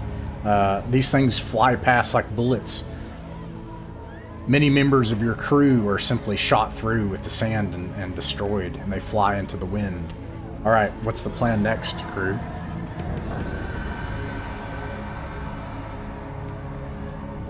Is there any way, teleport Patrick? this thing someplace else? We need to teleport this thing to some other dead or empty plane of existence. Do we know of any portals or anything that's large enough that could take this thing? Yeah, like banish it, essentially. We have rope on the ship, right? We do have rope on the ship, yeah. I'd assume. Tie the rope around its leg, or grapple it around its leg, and trip it into a nearby body of water. There is not enough rope in the many cities that surround it that could even reach around one of its legs, let alone on your ship. Nor would rope even do anything to stop it at all. Alright, then we're probably going to need to open up that portal somewhere. We can try and... Okay, this is my idea. And go to a new planet, you know, just kind of... Yeah, that's another option. I was gonna say, I could help Patrick if he has teleportation, and we could cast it into space. Nope. Or... Okay. I'm saying we may not have teleportation, but on the wide planet of Earth, there might be other wizards, or perhaps like scrolls that we could find, or a physical like portal that exists somewhere that we could enlarge. Something like that. Like if this, we might have some time while this thing destroys our home world. I could, with a little help, I could call forth a tsunami laden with icebergs. That's an interesting idea. That could really, like, if it doesn't take it out, that would definitely slow it down, I'd imagine. I would try to bind it. Okay. Okay. What is, like, when you say bind it, you want it to stop in place, or what is the effect that you would have the spell do? I want him, like, to stop at least, like, make him. I can control him at least for duration varies for how long? Attempt to control the creature for. Don't worry about the math. It's for the days. Yeah, for the days. Yeah. But I need to roll the highest result. Well, no, I just want to make sure I understand the spell, like just a general. So, and I want to make sure I understand your intention. So your intention is to have him stop in place. I can make him whatever I want to do. Oh, yeah, he's gonna. What's the name of the spell? Binding. Ah, all right. I actually do need to look it up then. It's quite important in this case.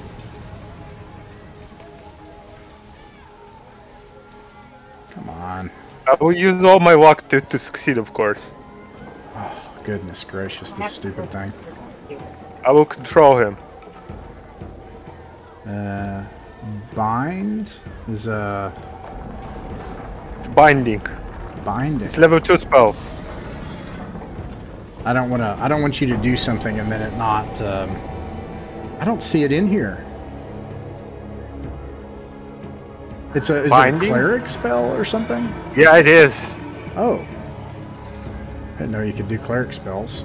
Level 2 It seems binding. like I can. Supernatural creature, to obey its will. Summon control. Target one creature.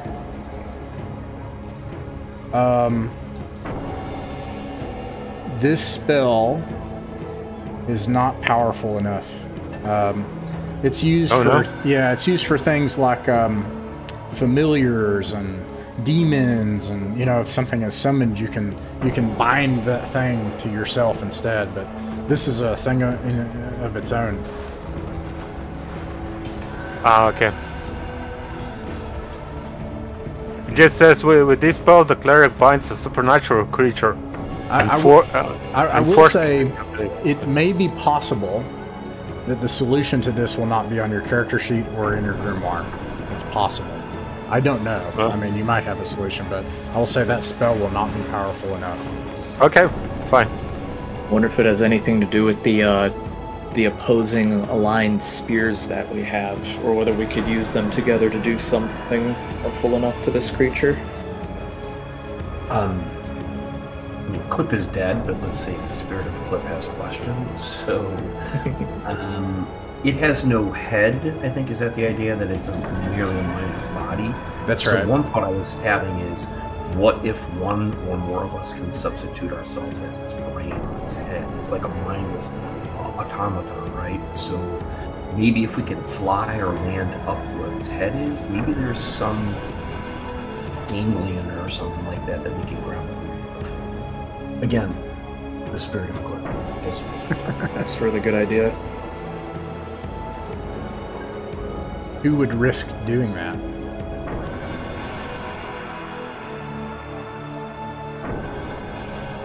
I'm going to have it make another attack in the meantime. Okay, I'm rolling my spell. Okay, I will use all my luck on it, like so. Which spell? It's called it's that fungi spell, and it gives me, if I roll 38, the caster contracts like the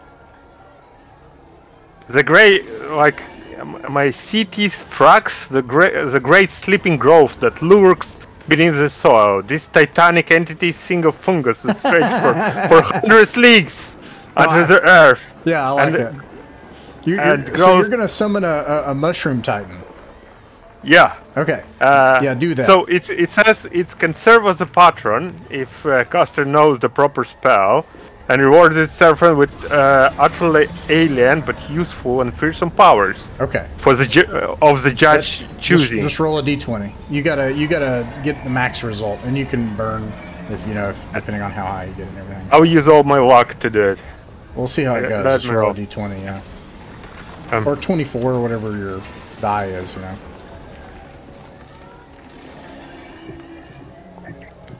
Oof. Okay. Well, it's so okay. So it's plus. So it's 24, and I will use all my 16 luck to it. so it achieves the what I need to do. Okay. So I have in total with burning all my luck, it's gonna be 40. Yeah. All right. And with 38, I'm gonna use that, and So- that means like this like fungi is gonna give me some kind of alien but very useful power, and for you to decide what kind of power. Okay. So here is how I'm going to rule that this has to go down. You you can connect with this fungus titan, but this is a key question I need to know from the spell block, from the thing. How big is it? That's what I need to know. Does it say? What's the name of the spell? It's 400. It stretches for 100 leagues under the earth, and has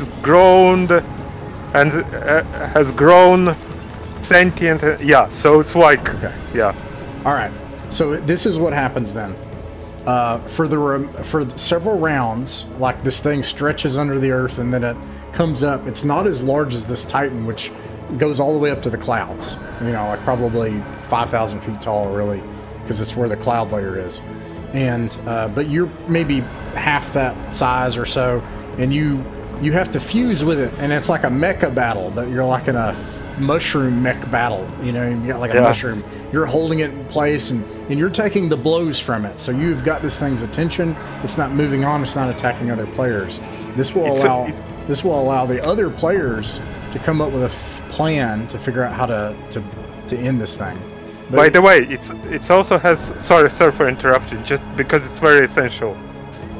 It is very old and it's very wise. So I can ask her a question. Ah, that is really huge. Yeah, you summon this ancient mushroom entity, and it says, for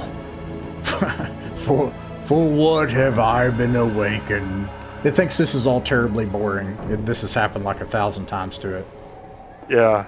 Is it another Chaos Titan? It is. Oh. And I want to know how to stop it. Look at it, it's gonna destroy all the earth, and it's gonna destroy you with it. So I think it's very important for you to help me. Oh, it probably won't destroy me. Well, anyways, again, well, if you want to destroy it, then you must use its weapons against it. Only the things that have been forged by Kazakhstan in the First Age may stop it.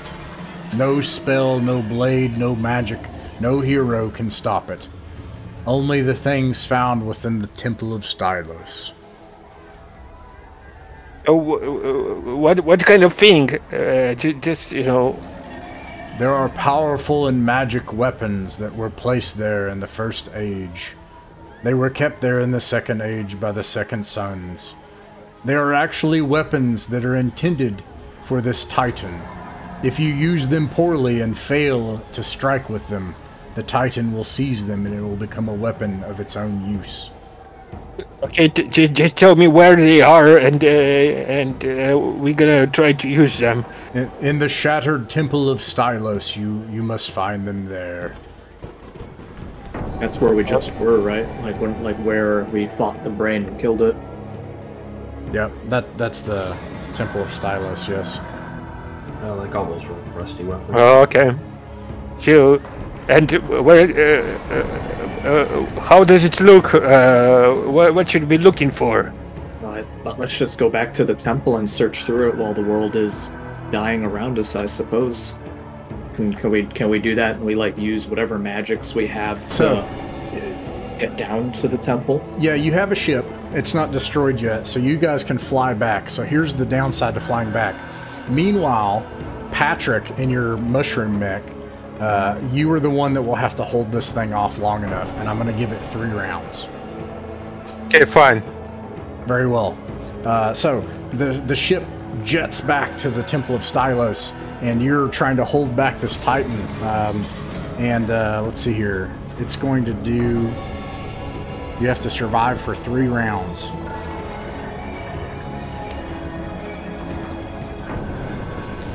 The Titan takes an ancient and giant pillar from a massive thing in a city, and it uses it as a club to come down on you.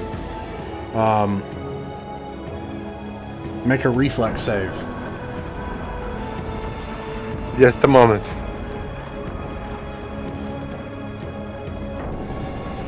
Sorry. You pass.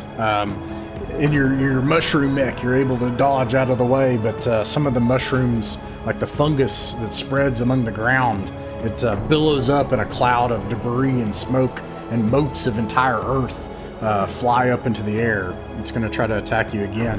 Now I'm going to pan the camera over you. It instead tries to slam its fist into the ground at this mushroom that's spread through the Earth, right? And make another reflex save. Come on, dice. Yeah, 15. Nope. Is that it? Yeah. Do you have any luck left? No, I used it to succeed in the mecha. That's it. I'm dead.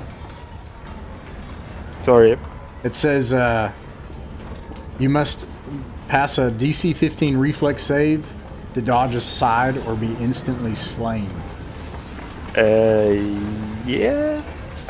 Unless that mask is still like working, I don't know how much it. You have some luck? Don't you have a ring? But it doesn't give me like reflexes, or so. Let me check. Well, anyways, you look at what you got. I'm going to pan the camera over to everybody else. Meanwhile, back at the Temple of Starless, you fly back across the desert to make it there as fast as you can to the temple ruins. This now is just like debris and chunks of things that are littered everywhere.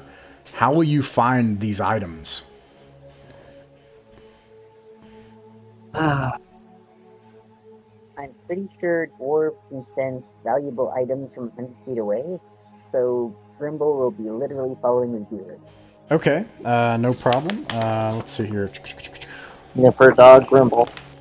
If we have to get underground, I know we've discussed using the earthquake spell before, or was that a spell that Patrick had to his own? No, I got it. You have it? We should use the earthquake spell to just like crack. Oh, like if your powers are precise enough, imagine like you could just crack open the roof of the second floor wherever the temple is, and we can see whatever's there. Something like that. The city's already busted up, so we might as well crack open the earth. Okay. This probably. Do you have like a detect magic or anything like that that could help Grimble, Jessica? I have no detect magic. I have the closest thing I got to that. Well, let me double check. It could be a lower level spell, but This I have might be Speak the with time. the Dead. You also have Divine Intervention, which might be a time for that. Yeah, I think that is going to be the way I go. I'm going to cast Divine Intervention. Okay.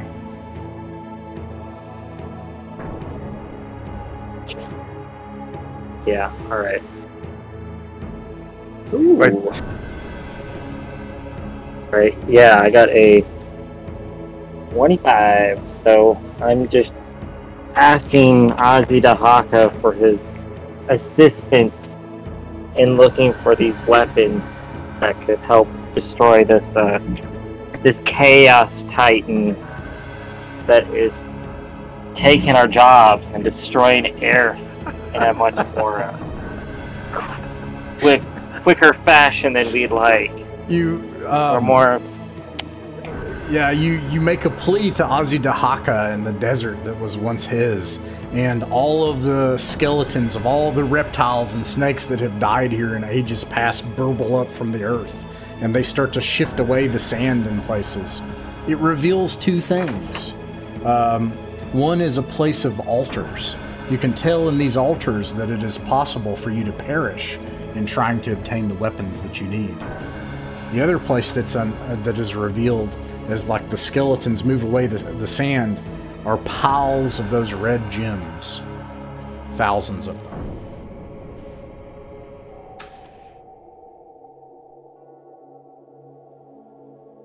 Do you guys want to touch your red gems while I go mess with the altars?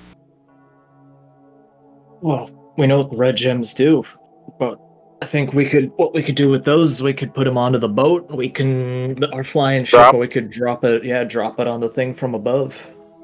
Yeah. But I don't know if that would be enough.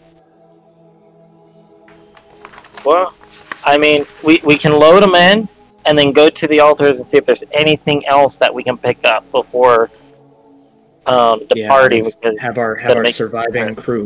We still got the crew. They will have them put the gems in while we go to the altars personally. What was the trigger for the Spirit of Uellis? Combat where we get lost. Like we need some kind of help, if I remember right. Okay, well, we could say that the combat thing happens, but we'll have to see how this goes with the altars, and it's clear to you that you could perish here, trying to obtain this weapon. Yeah. Okay, so you all gather up the gems, and you're going to try to access the altars. I'll tell you that there are 3 altars. They're in the chunk of temple that's tilted off, in the sand. There are 3 of them beveled out in the forms of bowls. Each one of them has treasure that you can see in the bowl, but there is, yeah. Hey guys, it's after 1:30 my time. I'm a little bit late for something, so okay. I'll just connect later. Oh, okay. Yeah, I'll see you around, Ted. No worries. Well, no, I thought we were just going 2 hours today, or were we going longer? We are like right at the end, but I was, so I would hate to, but we can. No, that's cool. That's cool. I'll be back in. You guys keep doing it. I'll be back in like a couple minutes. Okay. All right. Yeah. So, altars. Which altar do you go to, Jessica? I am going to take the leftmost altar. Okay, the leftmost altar is the northern altar. Atop it rests a broken sword, a sundered shield, and fragments of bone. It was actually tipped over and hanging from its mount, broken by some force. Okay, sword, shield, or some bones. I'm gonna take the sword, or attempt to. Okay. When you try to take the sword, the place explodes. Make a reflex save. Oh, jeez. Just a 20 with all my bonuses. Okay, you got a 20, so you pass. When it explodes underneath, you see a gleaming weapon underneath the altar. I can show you what this looks like. Maybe not, I guess. But I can tell you what it looks like. It looks like a two-handed scimitar. Ooh. In gray metal. It has curling mists that go around it. You can sense that this is an immensely powerful thing that you have. Okay, I am picking that up. Make a will save. Alright. Well, better at will than my reflex. Let's see. 23. A 23. You pass. It says that since you've succeeded... What'd you say? Oh, nothing. Okay. You have mastered what is one of the primordial blades of chaos. One of the very first ever forged. It shifts instantly, mimicking whatever your preferred weapon is, as you are now the master of it. What does it look like? I think it just reverts and changes into a battle axe. All right, because that's your preferred weapon. Yeah, it now is this this immensely powerful. Let's see. It does some things which I won't describe right now, but you can tell that you sense in your psyche a blood-curdling howl and a desire for violence beyond anything you felt before. And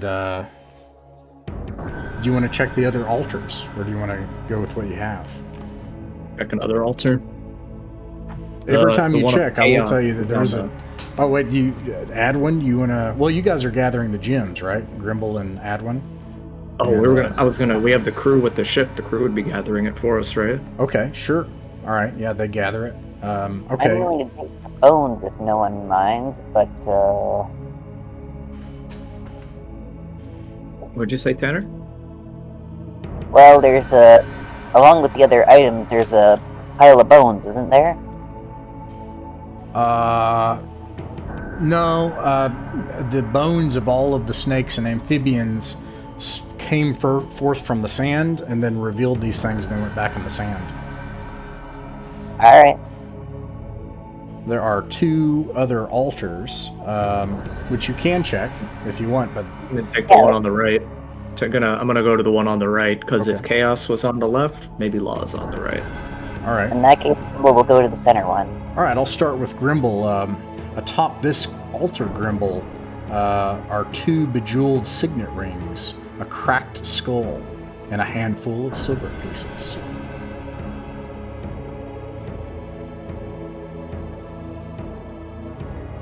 The silver pieces and the ring probably have value, so they're the easy answer. Grimble will go for the cracked skull.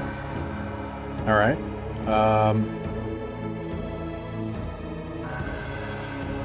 You pick up the cracked skull. It seems to just be a skull in this case. But you can tell when you look at it that something happened to this skull when someone had tried to take it before. Take things before. The crack in the skull, the result of violence. Sorry, Ross, we cannot hear you, it seems. Or, no, it's me. Yeah, can you guys hear me? Yeah. Okay. Alright, taking what you say? What did you say? What did you take? Well, the skull is just a skull, so I'm gonna try the ring now. Okay, you're gonna try to The take ring. the ring. Okay. Let's see here. Make a will save.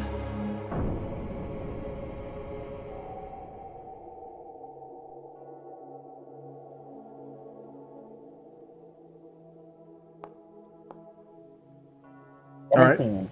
You pass, but when you take the ring, you get this almost like it's like the ring of power. Like you are consumed with this desire for whatever your ambition is, but you're able to resist it. You can tell the ring has an influence on you. The sooner I use this and pass it along, the better. I'm going to pan over to Adwin. Adwin, when you look on the altar, let's see, you said the far right one. The bowl at the top of the altar, you see a lock of woven hair in a tight braid. It's impossibly smooth and fine. Is that all? Yep, that's the only thing in the bowl. I'm gonna take my Spear of Chaos and I'm gonna skewer that perfect braid of hair. All right, you skewer the braid of hair. You said that you used the Spear of Chaos, right? Yeah. Violence wells up into you, your eyes boiling with this darkness. You finally let loose and you smash the hair. It hews the stone altar in 2 pieces that fall to either side. You discover that, like the first altar, there was something hidden within it. And when the altar shatters, you find an object inside. It looks like this.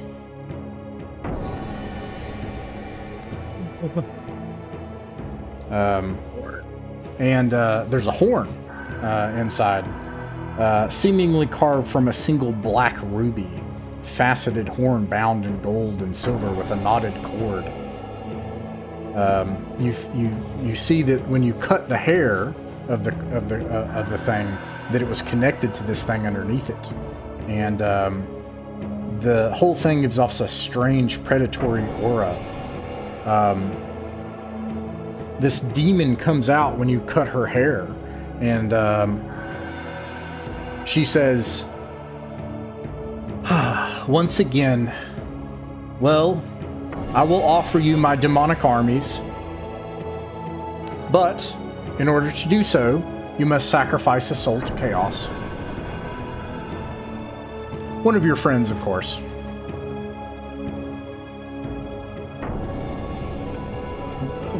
Whoa. Whoa. I tell her,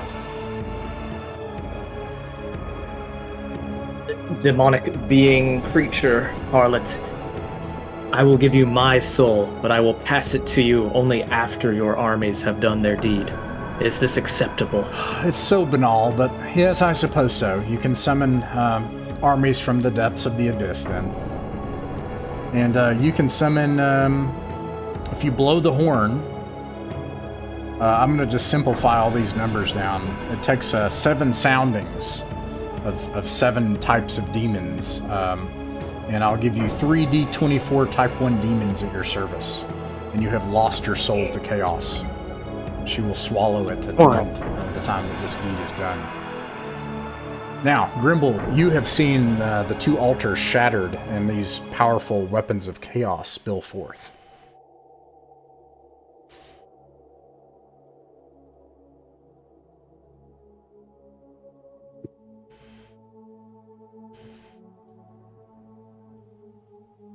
What do you do?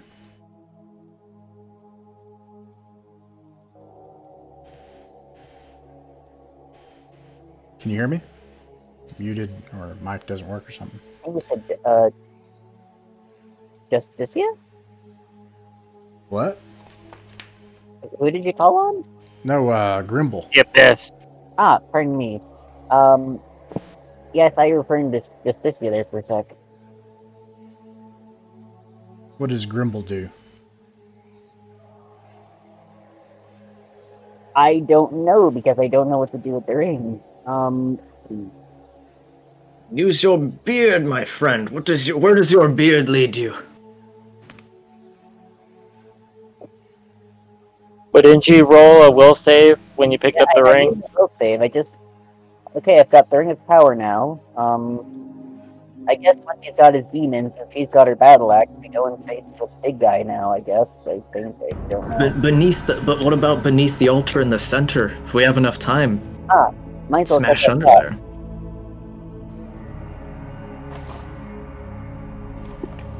Alright, we'll investigate the altar in the center. Okay. Wait, what did he say? Actually, I didn't catch what he said. Yeah. He wants to smash the altar in the center. Thank you. Okay. You're able to do so.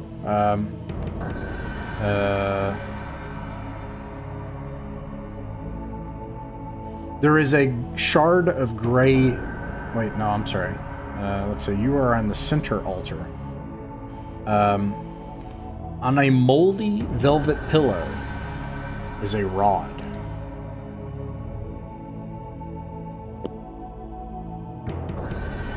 Reach down and take the rod.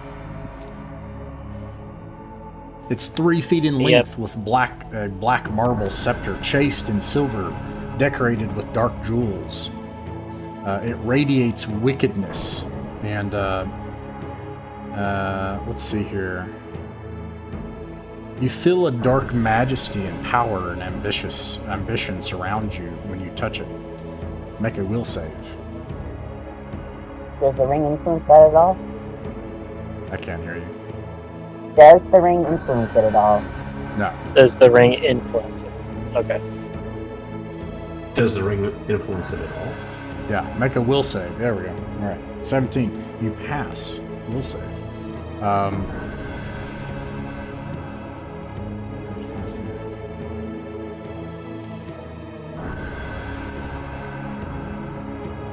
It does look as if this is a thing for spellcasters, though. It's basically a rod of magic. In that case, I will hand stuff to the kitchen at earliest notice. Okay. These are the 3 things you find underneath the shattered altars.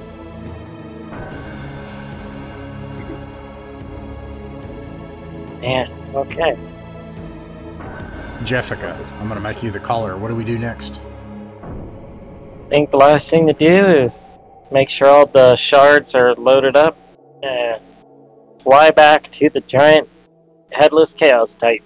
As you're about to board the ship, Uellis appears to you for a final time, seemingly in agony and torment. He says, he actually cries in pain as he flickers into the material plane and back out of it. And he says, the Titan... he bends over in pain. You can't destroy it with spells or with blades. Mountains, comets, meteors, nothing. There's nothing that can destroy it that way. We must try, you always. We must try for the sake of this world. You picked up the weapons of Kazakhstan. We indeed. Your souls are damned. As long as the population is safe, that's what matters. The blood. Sacrifice you. And let's see, actually I gotta make sure I get the name right. The blood of Tellius that you've gathered. If it touches any of the weapons of Kazakhstan, the titanic effect from the First Age, it'll tear a rift in all of existence. It could destroy everything. There's a very good chance that it'll kill you. Worthy price.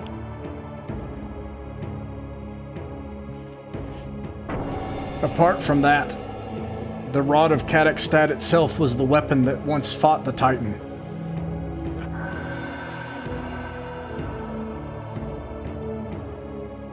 But it can only be wielded by a servant of chaos.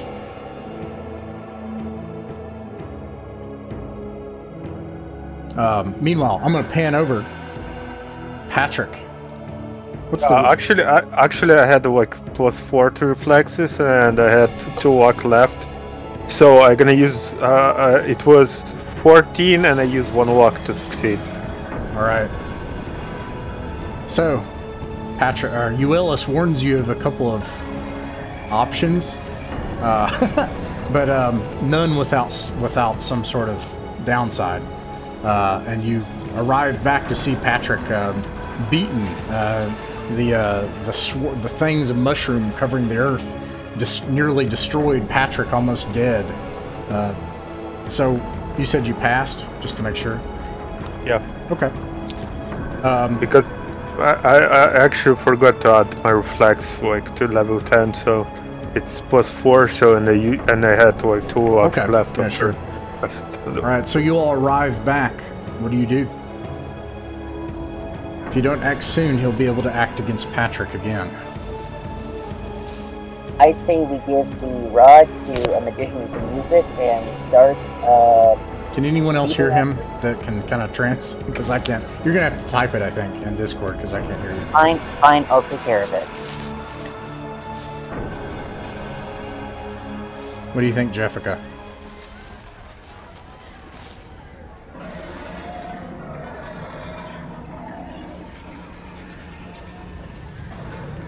Use the rod. Jessica can wield it, so I think. The rod does imply the ability to command things. If I recall, we have the weapon, we have the rod, and we have the horn of demonic armies.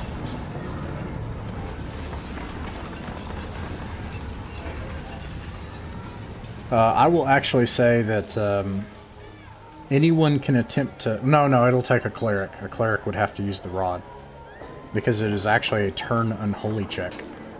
And I'll actually reveal this to you. It takes a DC 35 to pass.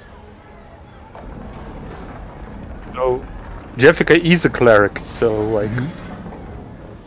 She's perfect for that. It just, where's Glenn?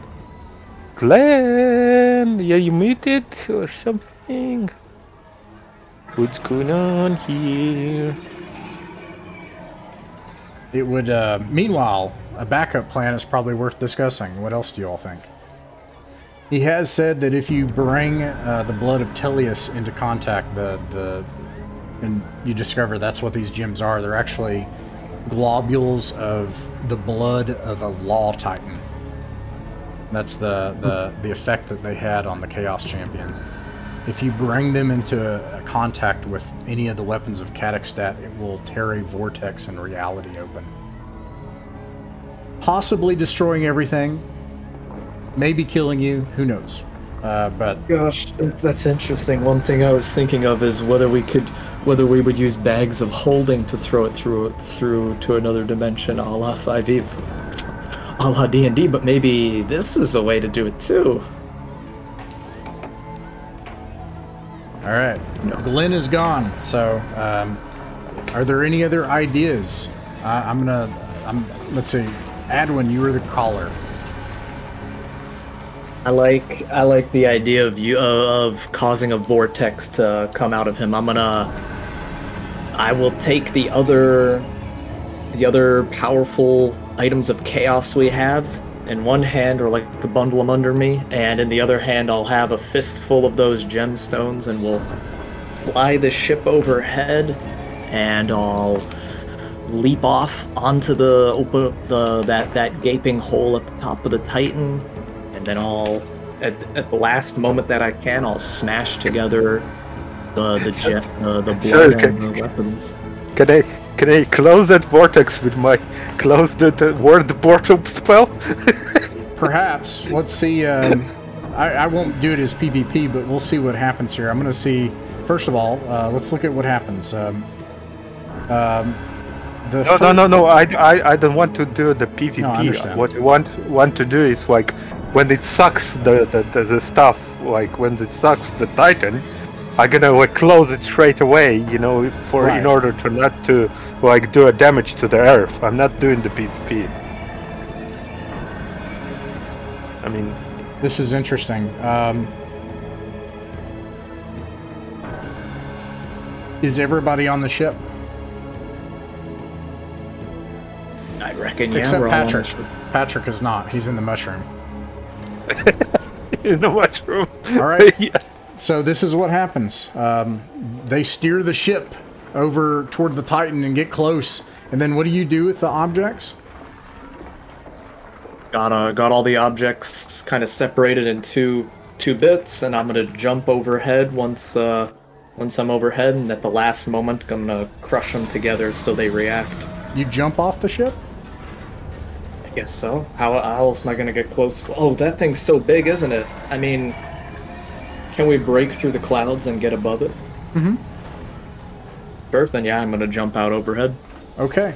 You jump out overhead, and as you get close to the Titan, you bring the blood of Teleus and the rod of Cataxstat together, and all of a sudden, this tear in reality opens, and it destroys the area around it. Now the ship has got to get away, otherwise it's going to get sucked in. So, who is piloting the ship? I believe Grimble's piloting it currently. Well, we'll go with it. He's not a spellcaster, but let's do it.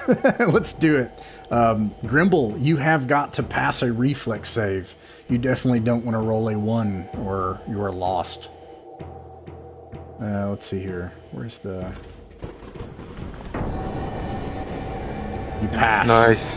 Grimble, you're able to get the ship away as this vortex is open in space, and Alduin, you were sucked in along with the Titan. Everyone within...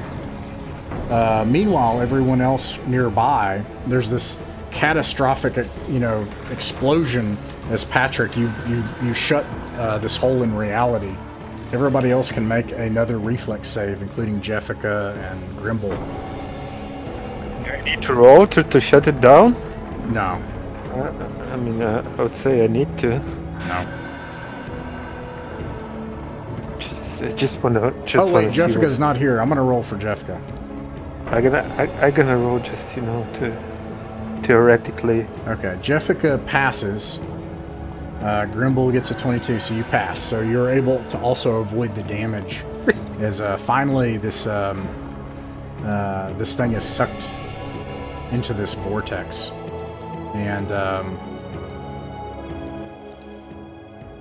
And finally, looking all around you, you just see destruction, cities destroyed, whole portions of the planet ripped apart.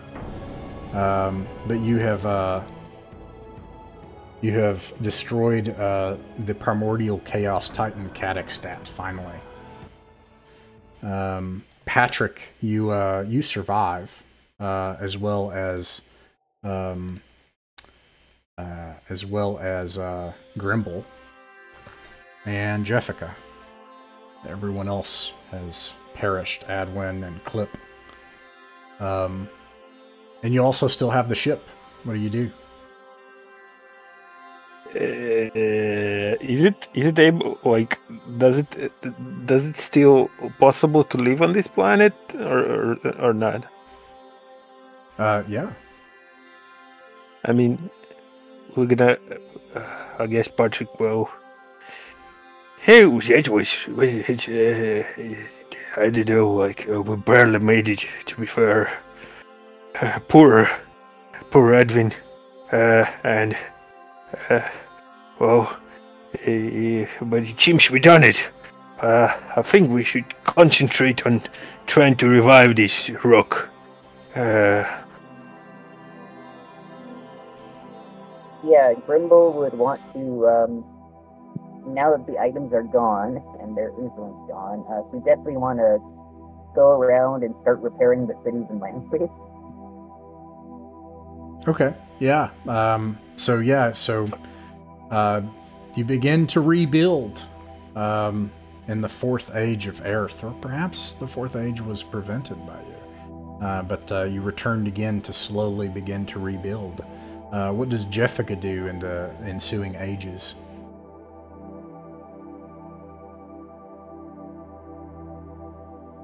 Can't hear us, Glenn. What about Patrick? Well, Patrick is going to be trying to try to like also like rebuild, try to make it like nice place, with all the magic that he knows, like make a big castle for himself, with and also like try to make a country, of Patrick. Yeah, of course. And, Patrick, the country itself is the name of it. With Castle Patrick, where Patrick is. Yes. Yeah, it's called Patricum. Yes. Yeah, you do that. You rebuild once again in your awakened state. Perhaps going on to travel the stars. Perhaps once again being put in stasis for in case the time comes when you're needed again. But you have defeated. He's gonna be like traveling through space and bringing all the like funky stuff to the place in order to make it better. Yeah. Like TV and stuff. Like. Yeah. You all have defeated the primordial chaos titan and initial chaos champion, and for endless ages, eventually the tales fade of a time when chaos and law clashed in the eternal struggle. And that ends the adventure crawl.